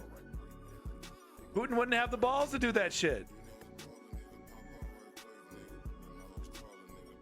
It would be such a big move, though. It would be very controversial. It would be a very controversial move. I'm not denying that. Anyway, so here's the video I was talking about. This is the kind of pressure that Zelensky is under. But we need fresh blood on the front lines. This is a war. This is how it works. It's disgusting. And that's why characters like Putin need to be, properly admonished throughout history and pointed out as the monsters that they are for putting humanity in this position, for putting Ukrainians in this position. It's disgusting. Human shield Russia does not want to touch. No, that's not going to work. What, like comically, what? Like literally just a line of blue? They're marching forward. The NATO troops standing without guns. Don't shoot me. Can't shoot me. Can't shoot me. There's this one hack that Putin he wasn't expecting, this one life hack. The queue outside the Ukrainian passport service in Cologne, Germany. Unique response from Ukrainian Ukraine. men hid their faces from the camera, trying to get their documents before the new law on mobilization came into force. Too late. Without success. Too late, The passport buddy. office said it was experiencing a technical failure. That meant that not only draft evaders, but all Ukrainians of military age could not obtain documents. Sergei left the country legally before Russia invaded Ukraine. His son will soon be 17 and plans to study at home. The family would like to go back. Both my sons and my passports are ready, but I cannot get them. In Ukraine, they say your passport is in Germany, and in Germany, they say we're not giving it to you. The technical problems at Ukrainian passport services abroad coincided with the foreign ministry's announcement that men of mobilization age would be able to obtain passports only in Ukraine. Starting on May 18th, all male citizens of Ukraine who are abroad will be required to register for military service.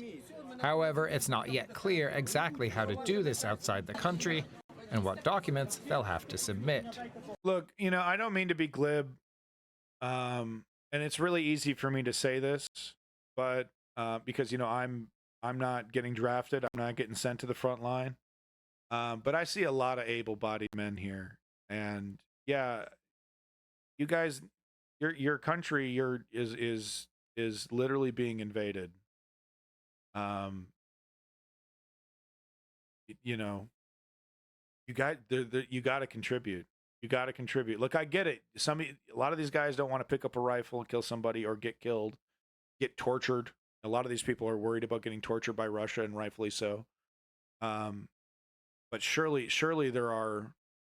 there's jobs and roles for these guys, for these able-bodied men to help defend Ukraine. But once again, I get it. I'm saying that from a privileged position, so I get that.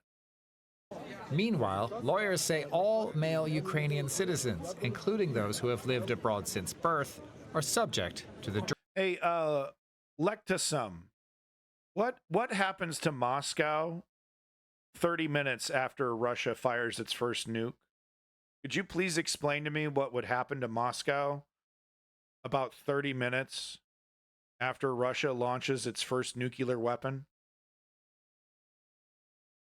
Because you ask, are you ready? And I would like to ask you the same question. You think Moscow's ready for the ramifications?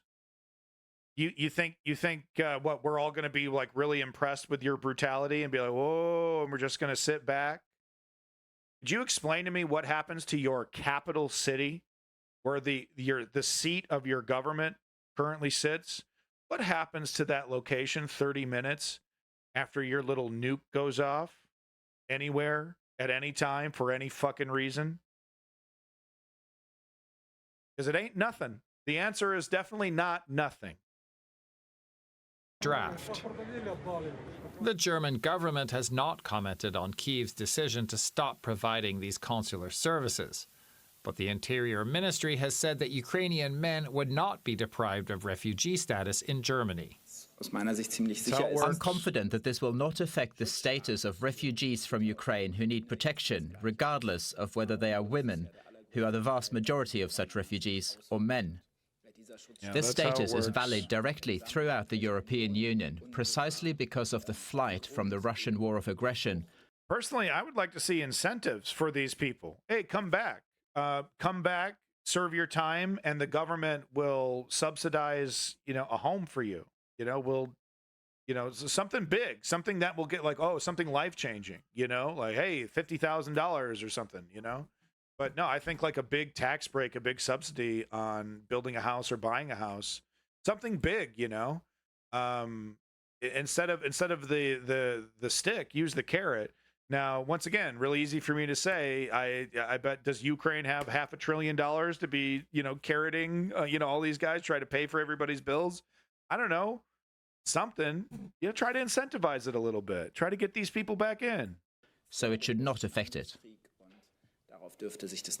Maybe it's like that. But when DW asked whether Ukrainian men could receive German documents with an expired Ukrainian passport, the ministry said this would be announced later.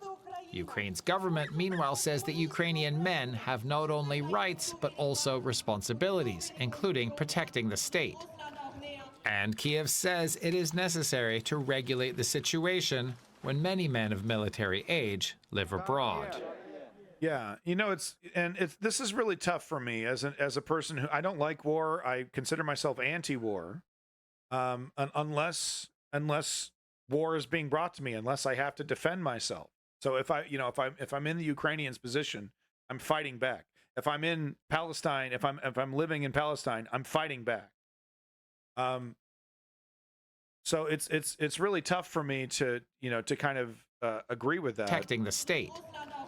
And Kiev says it is necessary to regulate the situation when many men of military age live abroad. Because normally I would disagree with this sentiment, because normally this sentiment is disingenuous. You know, like that's what Israel is saying. You know, it's an existential fight for our existence.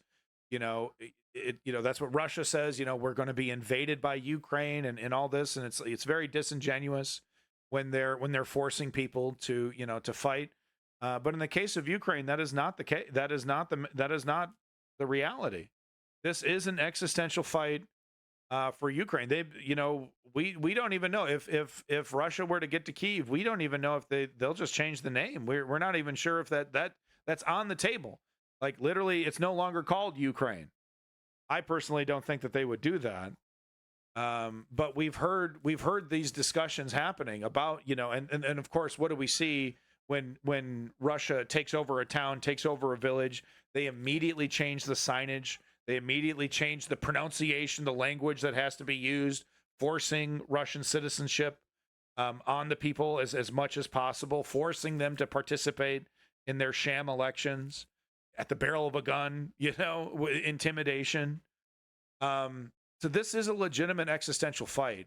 So it's strange for me. It feels strange to agree with the sentiment that's like, no, that,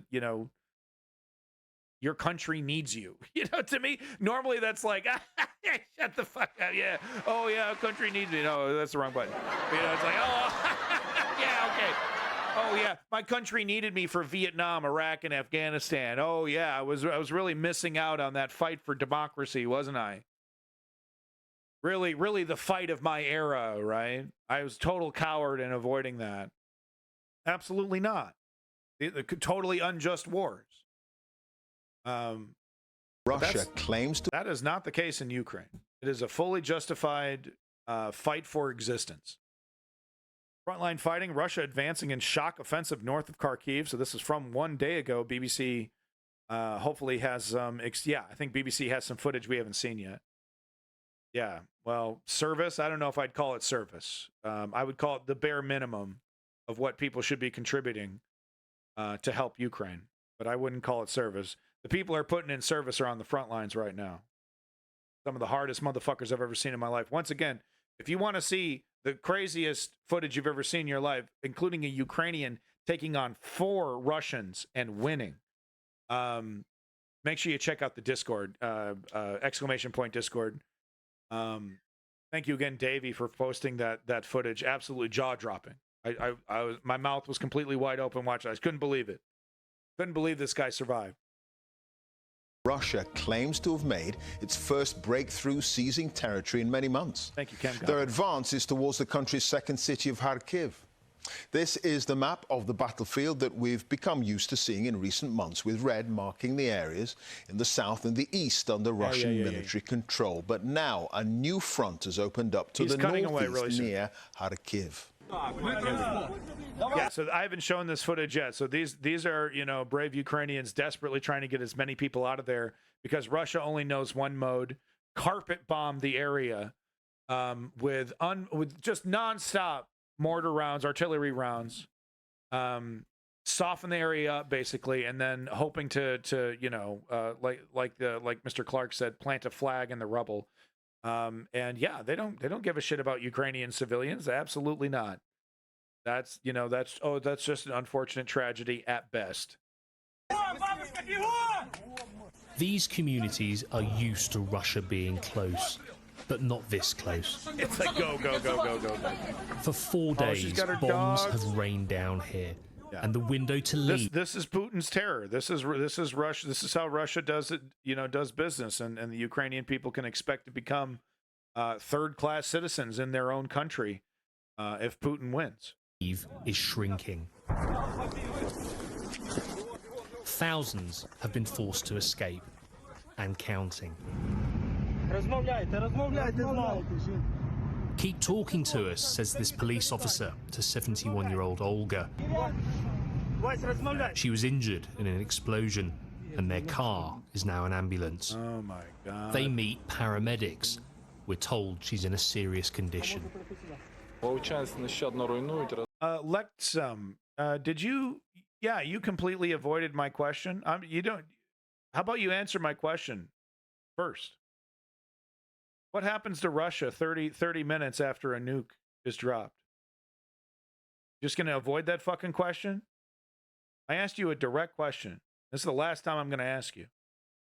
What, in your summation, happens to Moscow after Russia uses a nuclear weapon? Vovchansk is being mercilessly destroyed, blown up by rocket-propelled grenades, artillery, mortars, and small arms battles are going on the northern outskirts of the city. The newly homeless end up here, in Ukraine's second city, Kharkiv. People are terrified, they are stressed, they keep their animals with them. So everyone is in a huge stress because of the constant shelling and of the shock of the Russian offensive. Volodymyr said he went to feed his animals, and he encountered machine gun fire in all directions. Look at that. Farmer. For now, Kharkiv city is a place of relative... Does he look like a soldier? I mean, no offense to this guy. He's a hardworking farmer, right? But does he look like a, frontline soldier that needs to be shot at? Oh, yeah, there's this, obviously elderly person, hanging around a bunch of sheep. Better open fire. That's an easy target. Volodymyr said he went to feed his animals when he encountered machine gun fire in all directions.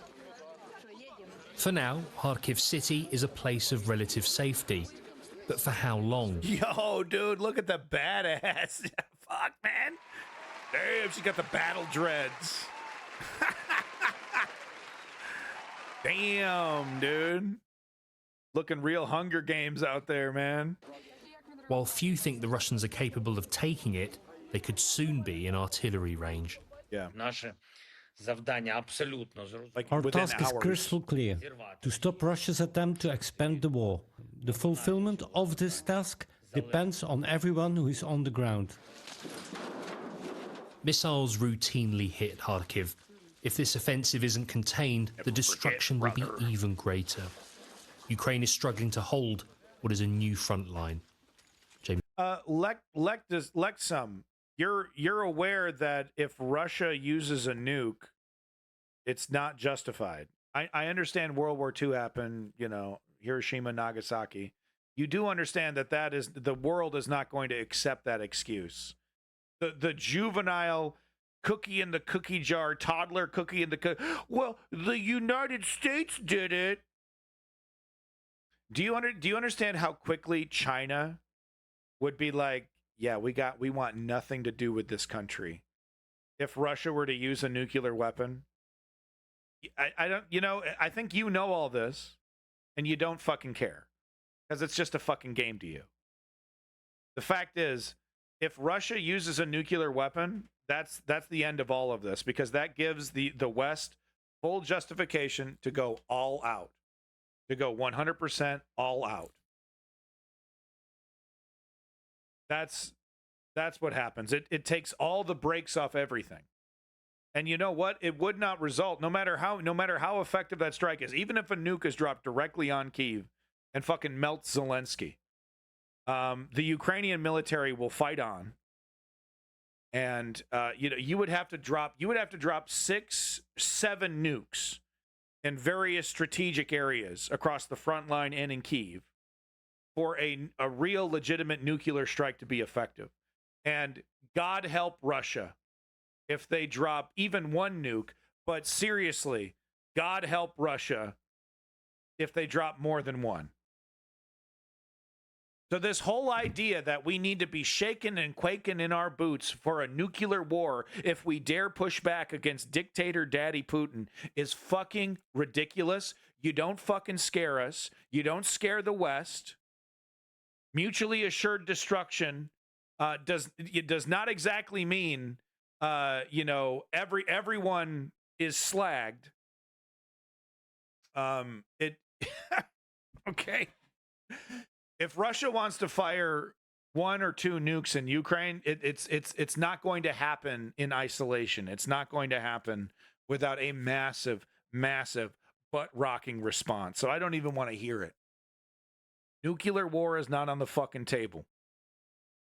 Stop trying to threaten it. Stop trying to scare us like a bitch. Oh, we'll do it. We'll do it. We'll drop a nuke. Do it. Do it. Because if you drop 1, you better drop 10. And if you drop 10, you better drop 100. If you're going to do all that, you better fire them all, because you know why? Russia ceases to exist. And you don't think the Russian military knows about that? You don't think Putin knows about that?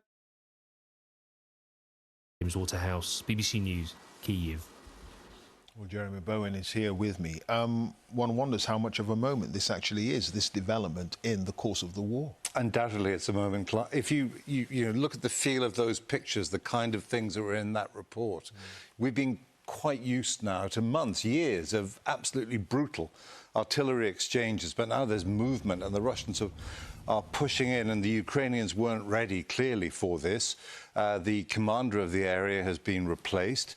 Bit too late for that, perhaps. And it's not the Russian army that tried to march down the main road into Kyiv in 2022 and got destroyed in the process. They've learned lessons. They've learned how to target their missiles and their drones to take advantage of Ukraine's very depleted air defenses. They're good at electronic warfare.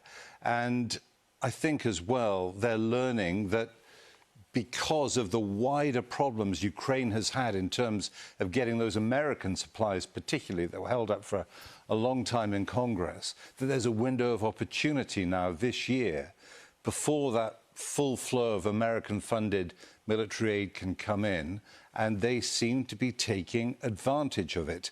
Longer term, they brought in a new Minister of Defense. He's an economist, and that suggests that rather than trying to get him to run the war, he doesn't do that. That's for the generals.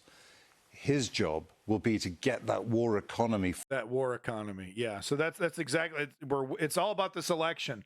Oh my God! I mean, I was thinking to myself while I was walking my dog. I was thinking, man, how big would the list be if I were to list all the various geopolitical events that are waiting or hinging on the U.S. election? When you think about it, everyone's kind of waiting to make their move depending on what direction the United States goes in.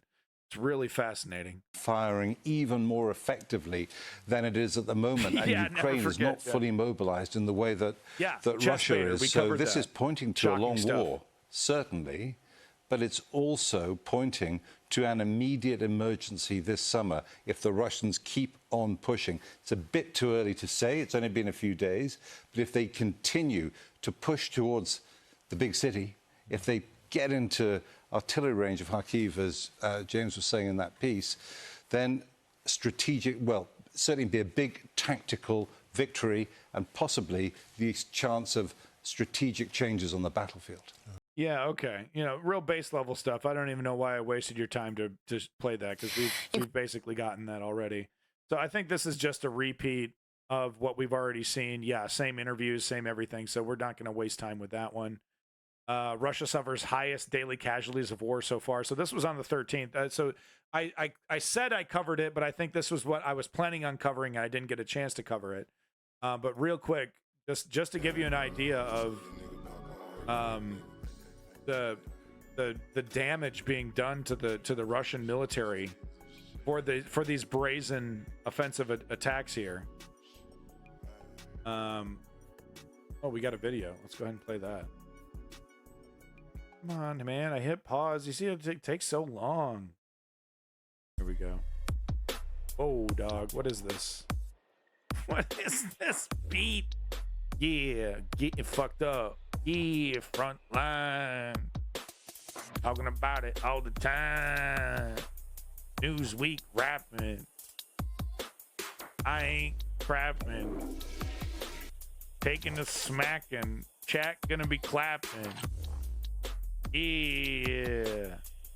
It's all over for Ukraine. It's done. It's done. It's over with. Just give up. Russia's gonna nuke us if we don't do it. Give up. I'm not a bootlicker. I just think Neville Chamberlain's really cool. Yeah, it's a Neville Chamberlain rap. I give up that booty.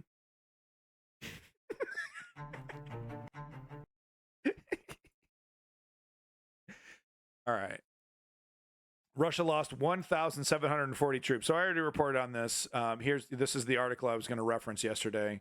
But like I said, every step forward, Russia has to sacrifice major.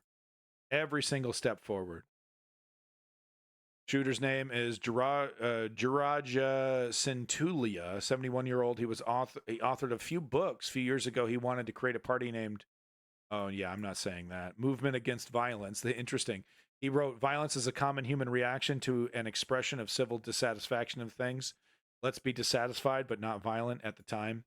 Sounds like he got, he wanted to be nonviolent, but he felt desperate enough to be violent. Like I said before, 95% of the time, assassinations don't really result in the W you want it to be for your side. I don't really believe in the politics of assassination and that kind of thing, but doesn't sound like the Slovakian prime minister wasn't a friend to Ukraine or free speech, it seems. So I'm not cheering his assassination attempt, but I'm also not exactly shedding a tear over what seems to be a kind of a not a very nice character. But with that said, it's the assassination stuff. I don't know. So here's an example right here. So it's been a lot of we've been covering, far right Hungary 2.0 wannabe. Yeah, it's no good. Russian major eliminated after TV crew gives away his position to Ukraine. So this is I don't mean to say that this is funny because this people died, but it is kind of funny. I'm sorry. That is ghoulish. I accept that. But it's been a lot of doom and gloom. It's been a lot of, Russia on the brink, Ukraine on the brink, on the edge. So I thought I would show this. I have a couple clips in here that shows that, Ukraine, as much as it was caught off guard with this northern offensive, has been pushing back in significant areas and has been taking advantage of mistakes made by Russia. Orcs must die. No, look, man, what I want for the Russian soldier is for him to save his life, throw down his weapon, surrender to Ukraine, or of course, just refuse to fight and take the jail time that they're gonna give you. I don't want to see any more Russians die. I don't want to cheer for Russians dying. But with that said, I can't help, it's dark humor, it's black humor, Russian major eliminated after TV crew gives away his position. Like literally they're live streaming, doing a live fucking propaganda piece, and the fucking Ukrainian missiles start coming in and they're like, oh shit, maybe we should have thought about this a little bit more.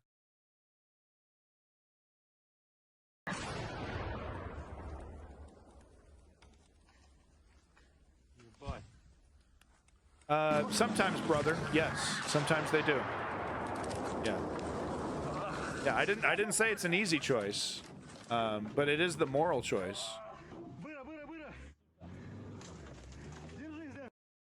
Yeah, I disagree with that sentiment, Davey. I do like to see military victories. At the same time, you know, I guess I'll just be hypocritical about it and say, you know, like, we have to. The only person that gets a break for dehumanizing humans are frontline soldiers, are the soldiers, because that's literally the only way you can do your job. If you are a civilian participating in the dehumanization, even of your enemy, you're doing a disservice to your side. Now, Davey is a right winger, not a right winger, but he's on the right. He's not a lefty. He doesn't claim to be left, so it's a little different for him. But if, as a left winger that wants to maintain the moral high ground, we cannot allow civilian left wingers cannot allow themselves to participate in dehumanization in the same way that a frontline soldier has to. The reason is that we'll never get out of this cycle of war if we continue to do that. If we continue to be bloodthirsty when we don't have to be. Remember, we're the cooler heads that need to be prevailing. You're on the front line. You're a soldier. The cooler head shit's out the window. It's about survival. You got to kill to live. That's a whole different set of worms. You're a civilian. You have an obligation to not participate in dehumanization, even of your enemy, if we care about the moral high ground. And as a lefty, I do. Right, people on the right don't give a shit about the moral high ground. Do what I say or else. Might makes right. That's how people on the right think. The left wants to do things differently. The left would like to see humanity evolve, become better than that.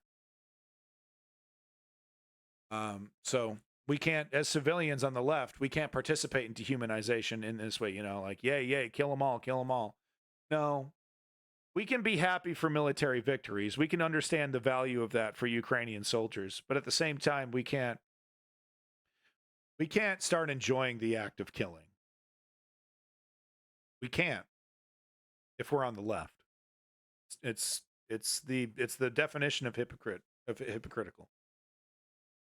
If Ukraine is an armed soldier from Russia, you're right to leave the yeah, no, I mean, that's war. Fights, that's war. That's how it works. I don't disagree with that. Yeah. If you're a Russian, if you're an invader, and this is it's not just Russia, Ukraine. This is how it works anywhere in human societies. Right? You put on some army fatigues, you put a gun in your hand, and you walk into another man's country. You're putting your life at risk. That's how it works. Doesn't make it good, doesn't make it right, but that is the reality. So just thought I'd report on this. It's just more, you know, while I was talking, there was some other footage here of, you know, drone strikes and whatnot. Haven't really shown much of that lately. Russia's oil industry workers are resigning en masse due to Ukraine's increasing drone strikes. So once again, like I said, I had a couple, you know, slivers of light, slivers of hope here that, you know, things aren't all doom and gloom. So this is you know, this is nice to see. I don't know how widespread this is. This is Canal 13, so grain of salt. But you know, if this is true, if this is widespread, this is great news that civilians who are working for Russia's oil industry are like, yeah, I don't want to, you know, be the next, you know, victim of a Ukrainian strike on our oil refinery, which is a legitimate military target, by the way, even though it is being civilians are working there. An oil refinery is a legitimate military target. Hey, Davey, I'd appreciate if you did not do that. Okay. I'd appreciate it if you didn't. We're trying to be better than these people. Wow, he's never eaten a Twinkie. Wow, folks. Who is this guy? Who is this guy? He's never eaten a Twinkie? Look, I know, okay, you care about your health, but goddamn, live a little. Live a little, dude. You've never had a Twinkie. Live a little. They're not that good, save the John. But live a little, man. Come on, Twinkies. Russia's oil industry workers are resigning en masse due to Ukraine's increasing drone attacks. Russian workers are quitting their jobs at oil refineries en masse over safety fears amid a spate of Ukrainian drone attacks targeting President Vladimir Putin's energy infrastructure, according to a report. Newsweek says that a former employee at the Kuibyshev refinery, which is one of the largest oil industry enterprises in the Samara region and owned by Rosneft, the country's largest oil producer, said he and many others resigned after the facility was attacked by Ukrainian drones in late March. The Kuibyshev refinery halted all production after it sustained damage in the attack, Reuters reported at the time, noting that around 14% of Russia's refining capacity had been shut down by drone attacks. And 14%, that doesn't sound like a big number. No, that's a pretty big number. And that's a lot of dough. That's a lot of dough, and that's a lot of frontline capacity reduced. Ukraine has been attacking Russian energy infrastructure facilities to target Putin's oil industry, the cornerstone of his country's economy. Moscow depends on its oil exports and energy industry, which makes up some 30% of the country's budget revenues and are crucial for the funding of the war in Ukraine. All right, so there you go. Just a little sample of that. It's Canal 13, right? I want if I hear more about this, I'll definitely follow up on it. But right now, it seems like one of those things that kind of is a little overblown. You know, maybe there's one news story about it that's like, oh, look. You know, I don't know. My question is, how widespread is this amongst, in the Russian oil industry? Are people really abandoning it? Or is this just kind of an anomalous fluke and they're very easily finding labor? Because I find it hard to believe that, there isn't somebody in Russia willing to, make a few rubles. But anyway, like I said, little sliver of hope. It's not all doom and gloom. I reported a couple weeks ago that the sanctions are absolutely starting to work in Russia. So, it's like I said, not all doom and gloom. So the last two videos are reporting from Ukraine videos, and I'm sorry we're going to kind of double up on them, but the one he put out on the 13th was really great because it explains, while this invasion in the north is happening, Ukraine wasn't sitting on its ass and doing absolutely nothing. They took advantage of the situation, and like I said, recently took an island that gives them a pretty decent beachhead or a forward operating base kind of area to further into this Kherson region right here, because it's all about crossing that Dnipro River. It's a huge obstacle. So this is a really strategic foothold. It's good news. Like I said, little rays of hope here. Today there are a lot of updates from the Kherson direction. Here, the Ukrainians continue to create problems for the Russians across the Dnipro River by using every opportunity to win back territory and establish new footholds. The latest stunning move by the Ukrainian forces was the liberation of the island of Nestriga. Nestriga is one of the largest islands in the delta of the Dnipro River, southwest of Kherson. So, I mean, you might be correct that that we won't see anything significant for some time. But what it does show me is that Ukraine is still reacting. Ukraine is trying to find areas where they can take advantage. They're watching the front lines very carefully, trying to make smart decisions, and are acting when they feel it's appropriate. It doesn't feel like it's just emotional or it's like, lashing out, revenge, let's go back into Avdiivka. Let's go get Avdiivka back. Let's go get Bakhmut back. Why? Because that'll be a big PR win for Zelensky. It doesn't feel like moves are being made for those kind of reasons. And sometimes you do see that with, militaries that the United States is buttressing and backing up, right? Remember the failures of the Afghan military.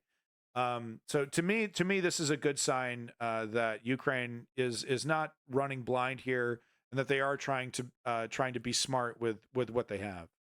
City and plays an important tactical role due to its location. This fact was confirmed by the Ukrainian South Defense Forces spokesman Dmytro Pletenchuk, who stated that there are several important reasons behind this move. Firstly, the liberation of the island will greatly improve the quality of counter-sabotage measures. Secondly, it plays an important part in the Ukrainian strategy in the region to portion battles by dividing Russian attention from the bridgehead in Krinky, which will offload pressure from Ukrainian forces there. Thirdly, it holds significant tactical importance because it prevents the enemy from approaching Ukrainian positions on their side of the river, and it's the last island near the enemy's shore. The first stage of the battle for the island started with the Ukrainian forces using the village of... This video right here gives you a perfect example of why this area of north of Crimea is a nightmare when it comes to defense or attack, and that's always been the case throughout history. But these areas are it's basically marshland. It's wetlands and swamp. And it's like that for a good chunk going into Crimea, and it makes Crimea like a really, really interesting strategic location where you can easily get locked out and separated from your main vein and become wildly vulnerable. But if you have, like what Russia has, a main supply line into Crimea, several of them, of course, it becomes an incredibly defensive area, an incredibly interesting area that is beneficial to defend because it is so hard to push into. And just look at that video right there of what these guys. So it's like, oh, it's all fun and games, right? Get your water, your waders on, your water waders on, and have some fun and do some fly fishing. Well, go ahead and do all this when there's drones flying overhead and artillery coming down on you, right? Then go ahead and start wading through these swamps and tell me how much of a badass you are, dude. I'd be crying my ass off because you can't move. It's like you're vulnerable enough, and now you're stuck in a swamp. Hard mode, right? Exactly. Battle for the island started with the Ukrainian forces using the village of Velikanska, recaptured back in autumn 2022 during the counteroffensive, as a starting point from which they crossed the river at dawn using the darkness as cover, which can be seen from the published geolocated video of Ukrainian fighters. The liberation was confirmed publicly by the Ukrainian commander-in-chief, General Alexander Syrsky, which marked the second stage of the battle. And, just not to be a downer, but we might also see them abandon this position as well if it becomes completely untenable with just constant strikes. We have seen Ukraine, unfortunately, do that at least one other time where they tried to take a beachhead. They successfully crossed the Dnieper River. They successfully took, I believe it was a bridge of some sort. And they tried to hold it as long as they could, but it was just so overwhelming coming from Russia's side that they had to abandon the position. For the island, Russians tried to surprise Ukrainians before their operation was completed with fierce attacks, which started with mass shelling of the islands and continued with attempts to land their forces to engage Ukrainian troops on the ground. Ruby Ridge-like kind of shit, yeah. Ukrainians were expecting this and used the night to their advantage by not only moving more troops and supplies to the island, but also by targeting Russian forces on the other side of the river with mortar fire and drones in order to disrupt their counterattacks. As you probably remember, Russians are struggling in this part of the front line due to the lack of electronic warfare capabilities and drones. One Russian military blogger called this a fatal problem for their troops in this direction. Geolocated footage from one Russian landing attempt. This is brutal. I've seen the video. I think I saw it on our combat footage or something. But this is so fucking brutal, man. It would make me, seeing one video of this, it would make me. I'm not getting in the boat. I don't care. Kick me out of the military. I don't care. Dishonorably discharge me. I'm not getting in the fucking boat. Did you see the fucking video? Did you see this? Look what's happening. Don't get in the boat. Don't get in the boat. Confirms this statement. A Russian motorboat carrying around 10 soldiers was moving at high speed on the river, but was monitored by a Ukrainian surveillance drone. Shortly after, it was hit by an FPV drone, which drowned the boat, and the impact sent the crew flying into the water. The images of the aftermath show an interesting fact: how dense the air in the region is and how dangerous it is for both sides to conduct this move. I mean, look at the shoreline. It's not like a nice little beach to crawl up on. It's like a ridge you'd have to climb up. So you get your ass hit, you're in the water, you're covered in gear, and now you got to try to climb out of it. And there's a cherry on top. Wait till you hear this. These little two white dots right here. Cross. If you look more carefully, you can see two other drones hovering above the scene of the successful Ukrainian hit and looking for possible Russian survivors to finish off. Okay, so I need you. This is Ukraine in a weakened state. This is Ukraine under-equipped. Okay, so remember that. Due to all these high-cost attempts by the Russians. So that was the chunk of the video I wanted to show you there. If you want to see the rest of it's right here, and make sure you are liking and subscribing on Reporting from Ukraine. Absolutely baller analysis given to us totally for free. Doing a great job. In fact, doing such a great job, I'm going to show the video from yesterday here because I need to see. I haven't seen any video of this battle. It sounds insane. Literally frontline fighting in a full-blown forest fire. Say that 3 times fast. Frontline fighting in a forest fire. Frontline fighting in a forest fire. But no, absolutely insane images coming out of this, and the story is totally crazy. Where the whole, like, imagine you're dug in, right? You're trying to defend your position, Russian or Ukrainian, and there's a fire coming in, and you got to leave, dude. You have no choice. You got to go. Yeah, I've never seen a battlefield map or a video game map that has a scenario that even comes close to this. This sounds crazy, right? You like it completely changes the face of the battlefield right then and there, and it's kind of an opportunity to make some big moves. So I thought I would play this one for you as well, because the description of this battle sounds totally crazy, and I would be interested, of course, to see footage of it, but I haven't yet to track any down. Today there are a lot of updates in the direction of Lyman.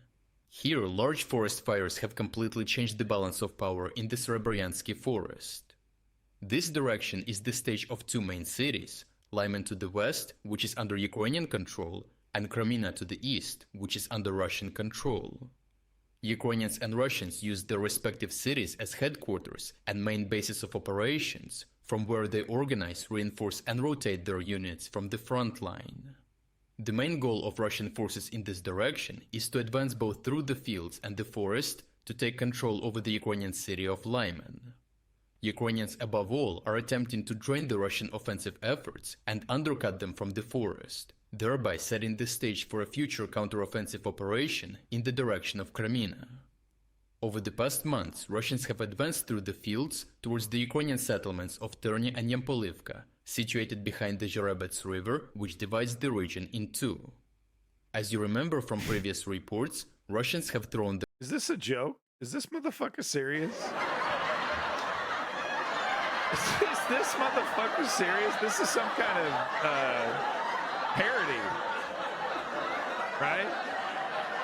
This is some kind of parody, right?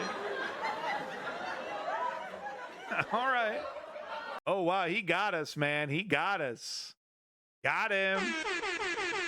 I know I'm more correct because I listen to propaganda from Russia and China and Turkey. Telling you. All right. This guy's a comedian.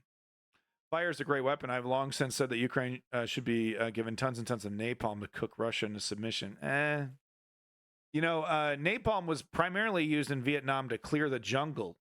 It was just a cherry on top that it was also incredibly terrifying. But the main purpose was to clear jungle.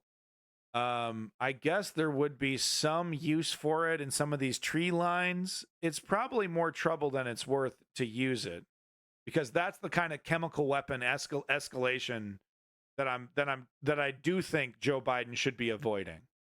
Cluster munitions, F-16s, NATO troops on the ground, U.S. troops on the ground. That's all within the purview of what's already happened, except of course for the U.S. boots on the ground. But that the napalm opens up the door for accusations of use of chemical weapon. Never forget. That character, that scene was actually supposed to be a bad thing. We're not supposed to want that. We're not supposed to want people to want that. Duggan, it does. No, I mean, I do agree. But at the same time, look, I said okay with the cluster munitions. I'm going to draw the line at napalm. I think the napalm would be more trouble than it's worth in terms of the damage it would do to Ukraine's image. Because right now, Ukraine has a pretty fucking squeaky clean image when it comes to civilian deaths and when it comes to tactics on the battlefield. You know, trying to, risking Ukrainian lives to try to take Russians prisoner instead of just brutally murdering everyone. We have seen, Ukrainian soldiers, of course, execute Russian soldiers and whatnot. It does happen. It's a battlefield. But it is always impressive to see the effort that Ukraine takes into taking Russians prisoner. The use of napalm would, I think, negatively affect that image that Ukraine has worked so hard to upkeep. Themselves at the Ukrainian defenses in these settlements, but have been beaten back by Ukrainian defenders time and time again. The situation is very different to the south of these fields in the Srebreensky forest area. Great point, Memphites. The terrain here makes it impossible for Russians to support their attacks with large... I believe Ukraine uses thermobaric weapons as well, though. So I think that ship has sailed. Groups of armored vehicles, which basically have zero mobility in the dense forest area. With little to no access to armored support, Russians had resorted to pure infantry assaults, but could not secure any significant territorial gains. This has caused the front line here to be much more static, characterized by large Russian artillery barrages. Ukrainians in turn have focused on undermining the Russian attempts to accumulate enough infantry for an assault by performing raids on Russian trenches and drone-dropped grenades. For months, Ukrainians have conducted intense artillery counter-battery fires on Russian positions to combat the extensive Russian artillery support. Recently released geolocated footage of the 45th Artillery Brigade shows the destruction of a Russian self-propelled gun, MS-TTAS. Further released footage from the 3rd Assault Brigade also... I mean, no, I'd see that you always go too far, woke patriot, because that's a pacifist ideal, for a world that doesn't exist. If defending yourself leads to a war, that war is justified. We can't have a world where the tyrants are able to just use more violence than us to win every time. We have to fight back against that. Of course, it's extremely rare and should be rare, but there is such a thing as justified war. And it's almost always in the context of actual true defense, not the fake defense like we see the IDF use to subjugate the Palestinians, but legitimate defense like we see in Ukraine. It's an existential fight. Their existence is on the table. So, yeah, no, I mean, there is such a thing as justified war, as horrific as that is. But I don't know if that's automatically propaganda. That's because that's a fact of life. Also shows the destruction of a Russian heavy artillery gun, MST-B. The Institute for the Study of War reported that in an interview, a Ukrainian officer stated that Russians have a 5-to-1 artillery advantage over Ukrainians in the Srebreensky forest area. However, the Ukrainian officer described the situation as more or less stable, as he stated that, in comparison, Russians maintain a 10-to-1 advantage in other areas of the front. The 3rd Assault Brigade also released footage showcasing their training with the recently delivered... Okay, woke patriot. So you're just being annoying and semantic for the sake of rhetoric. Okay, all right. Thanks, woke patriot. Thanks for getting everyone all riled up in the chat. It does help with engagement. You slinging these rhetorical arrows at everyone. Fucking Shakespeare in there. British self-propelled gun, AS-90. Ukraine has received over 50 of these weapon systems, severely bolstering the Ukrainian artillery capabilities. You didn't answer his question. The brigade stated that while they were firing on a training range so far, these guns would soon be deployed to the front line as well. Recently, Ukrainians released geolocated drone footage showcasing the extent of the damage to the forest. Okay, interesting, woke patriot. Intense artillery fire, grenades, kamikaze drones, and stray armored vehicles on such a static part of the front line have destroyed the forest entirely, leaving debris and destroyed trees everywhere. Simultaneously, Russians had fully exhausted their combat capabilities in the north and were slowly being pushed back by Ukrainian counterattacks. Seemingly, Ukrainians realized that this was their time to strike. As Ukrainians do not have superiority in manpower or artillery, they had to find another way to break the Russian defensive lines while maintaining their forces. The destruction of the forest had left a massive amount of dead shrubbery, trees, and other burnable objects scattered throughout the forest. You know, we talk about, you know, napalm, right? I mean, it's Jesus. There's not much left to burn. Massive amount of dead shrubbery, trees, and other burnable objects scattered throughout the forest. And most importantly enough, around positions that Russians were occupying. Additionally, Russians had established numerous ammunition depots of various sizes to support their infantry in the forest. Ukrainians were targeting this improvised... This motherfucker doesn't realize I'm keeping him around because he's fucking entertainment. Holy shit, dude. You are a fucking walking art. By storages with artillery and drone-dropped grenades, and as these munition depots started burning, fires began to spread throughout the forest. This is what I was talking about. Shortly thereafter, released footage shows huge smoke clouds filling up the sky. Russian military bloggers quickly stated that these forest fires were only raging in the Ukrainian section of the forest. However, satellite analysis confirms that while the forest fire had spread to Ukrainian positions as well, these fires were predominantly raging in Russian sections of the forest. Such a natural disaster has quickly turned the static front line into a highly volatile situation. In such an inferno, it is impossible for either side to conduct offensive operations or even safely stay in their current positions. This is wild. As the satellite data shows, Russian sections of the forest were hit much harder than Ukrainian sections, so Ukrainians will likely be able to take advantage of this sudden development. So we'll know more how successful this actually was tomorrow. In the aftermath of the forest fires, the Ukrainian Khortytsia Group of Forces spokesperson, Colonel Nazar Voloshin, stated that Ukrainian forces had improved their tactical position in the Serebryansky forest. And really, I mean, who does the United States have to blame for, you know, for Cuba? You know, it's like, get over ourselves over here. You know, work with this country. I get it. They're commies. Oh, you hate it. Oh, you know, oh, Kennedy was embarrassed decades ago. Get over it, please. Because yeah, that's a real risk. Cuba, you know, Cuba will be happy to work with you know, China, Russia, Mexico, sure, whatever. But we have no one to blame but ourselves for that failure to negotiate with this country that could actually be a really valuable ally. Woke patriot, I don't know, man. Yeah, no, that's you know, that's a little too generous to China, I would say, woke patriot. For now, the situation remains unclear, as both Russian and Ukrainian units in the area have been too busy adapting to this event to publish any credible frontline updates. Yeah, so we're not quite sure. Russian military analysts fear that Ukrainians will be able to take advantage of the situation by taking control over a large part of the forest, putting even more pressure on the already depleted Russian salient to the north. Yeah, woke patriot, it is generous. You know, like what, like this isn't the early 2000s China powerhouse, economic powerhouse. China's economy is not what it seems to be. And if it was tasked with taking over the responsibilities of the West, it would utterly fail. It would utterly fail. They'd try to be too protectionist. They'd lie.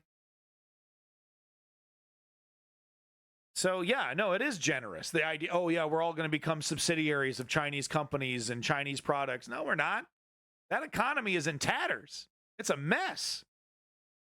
North and the city of we know that for certain. What we don't know is the extent of the damage. We don't know how bad it actually is. We just know for certain that shit is bad. The Chinese economy. But we just don't know how bad it is, how bad it is, because we don't have these numbers. Their facts propaganda versus use facts propaganda is a tough thing to discern. I agree, but I don't think China is in near as much trouble as U.S. projects.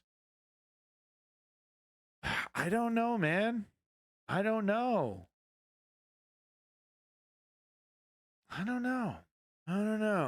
That one deserves a deep dive for sure. I'm going to add that to the deep dive list. U.S. economy and the potential danger it's in versus the Chinese economy and the potential danger that it's in. That's a fascinating topic. of Crimea. If you're against that's well, let's just one real quick here. Control over a large part of the forest, putting even more pressure on the already depleted Russian salient to the north and the city of Crimea. If you're against the invasion of Ukraine and you want to support the work that I am doing, consider making a purchase in the Yeah, make sure you support reporting from Ukraine there. These guys are, he's doing a great job. Multiple languages. He's trying, of course he's trying to monetize. He's trying to make a little money. Nothing wrong with that. But he's trying to get this information out as much as possible, challenging the mainstream narrative. Ukraine on its last leg. Ukraine frontline about to dissolve. Run for the hills. Run for the hills. How quickly can we negotiate with Putin? Better watch out for that nuclear war. Be afraid. Be afraid.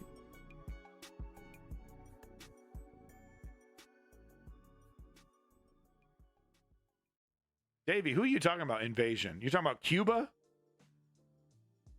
Is this motherfucker defending the Bay of Pigs? Please tell me you're not defending the Bay of Pigs, Davey. Yeah, Davey, I agree with you there. I think woke patriot, if that's the point he's making, that's not exactly true. This whole idea that, Russia wouldn't be the Russia that we know today if it wasn't for the aggressive stance that NATO was taking.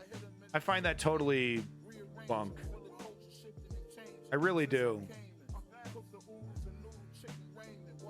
Because look at how Russia treated Germany.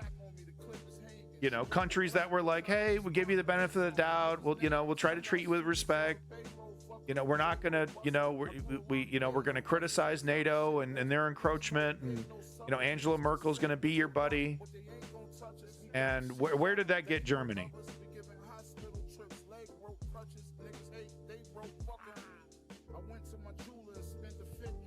All right, woke patriot saying he never said that. Okay, because you have hinted at it.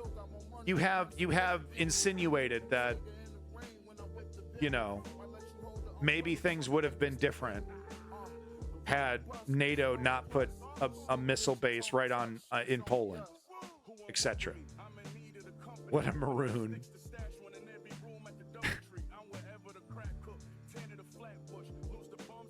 But I think that's a bit dubious. This whole idea that that Russia, wouldn't be if NATO wasn't part of the picture, or NATO hadn't put those missiles there, because just like look at it.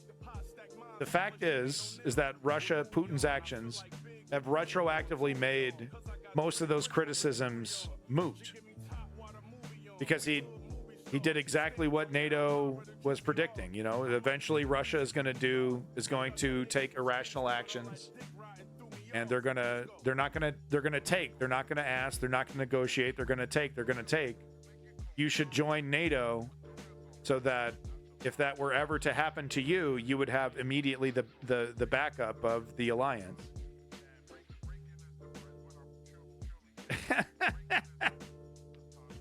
Yeah, Chem Goblin, that's a great point. Yeah, Chem Goblin over here. With the calmer head, the cooler head. Thank you, Chem Goblin. All right, folks, if you're interested in actually fixing these problems, if you're like, yeah, well, that's a lot of bullshit, man. How do I actually do anything to make the world better? Believe it or not, it's not as complicated as you think. There's actually a really simple 3-step program that you can follow to become a political activist. Really, it's just up to you. It's you got to put in the energy. You got to put in the work. Step 1 is inform yourself. Step 2 is put your name down, sign up to an organization. Maybe it's a politician you like that you think is going to shake things up. Maybe it's a union that you were offered membership of.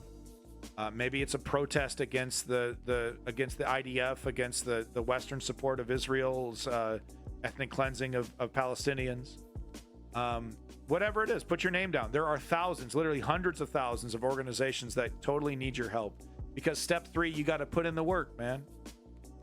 You got to ask yourself, what am I doing to create change? How am I helping? I can't fix the whole thing myself, but I can be part of something greater. And it's really just that simple. You're not going to change the whole world. You're not Martin Luther King. but you can do your part. That's how fascism wins, by the way. That's how, they just have, they put in the work. They double down, they triple down, they show up, they support their candidates.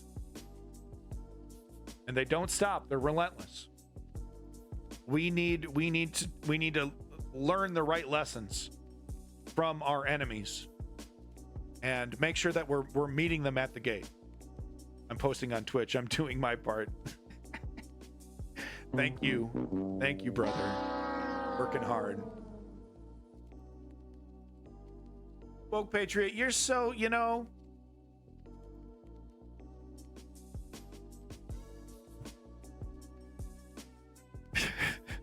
It's okay. I like Woke Patriot and Davey. I like them both here. I think it's great. I think everyone's great.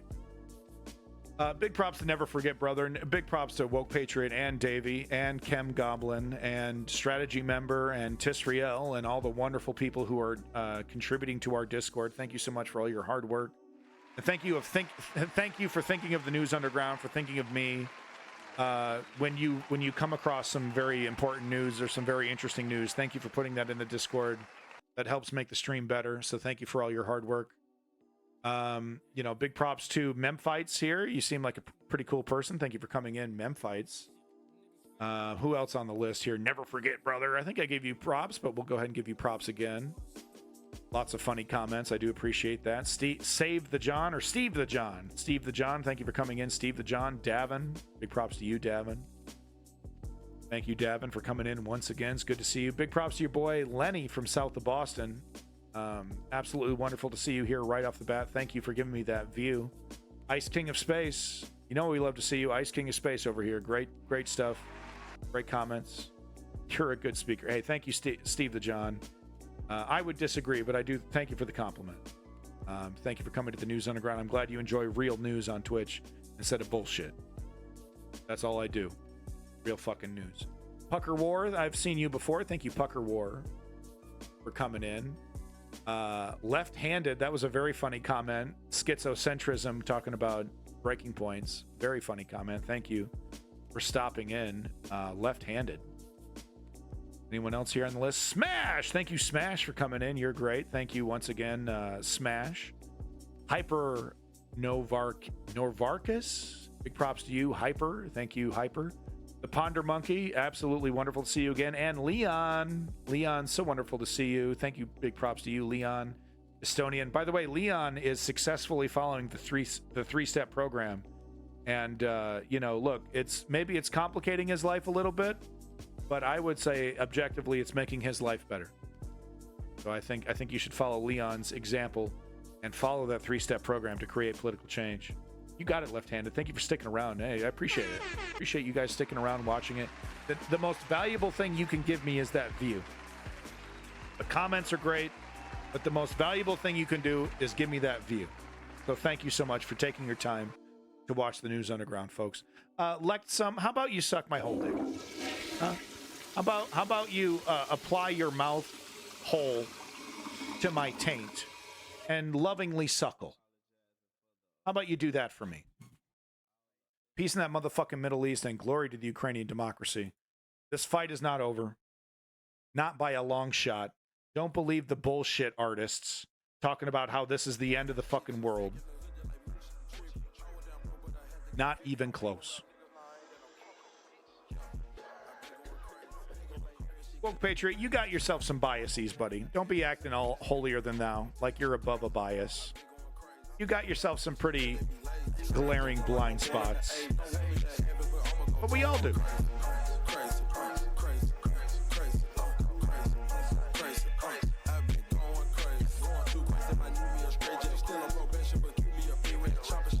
Peace in that motherfucking Middle East, go. Have a good one. I'll drop the shit. Yeah, no, man. Hey, Clutch Cargo, thanks again for coming in. Big props to you. He's talking about that three-step program, folks. It's the only thing that's ever worked. Yeah. Flip black. Hey, Lenny, thank you so much. Lenny, south of Boston.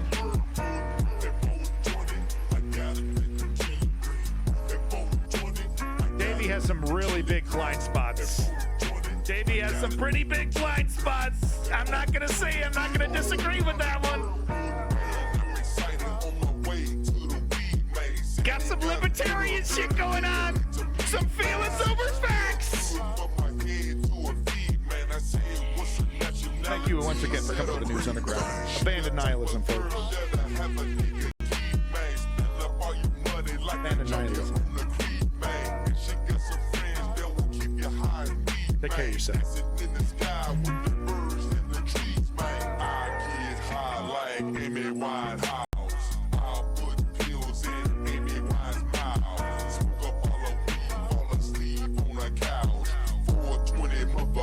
That's what I'm about.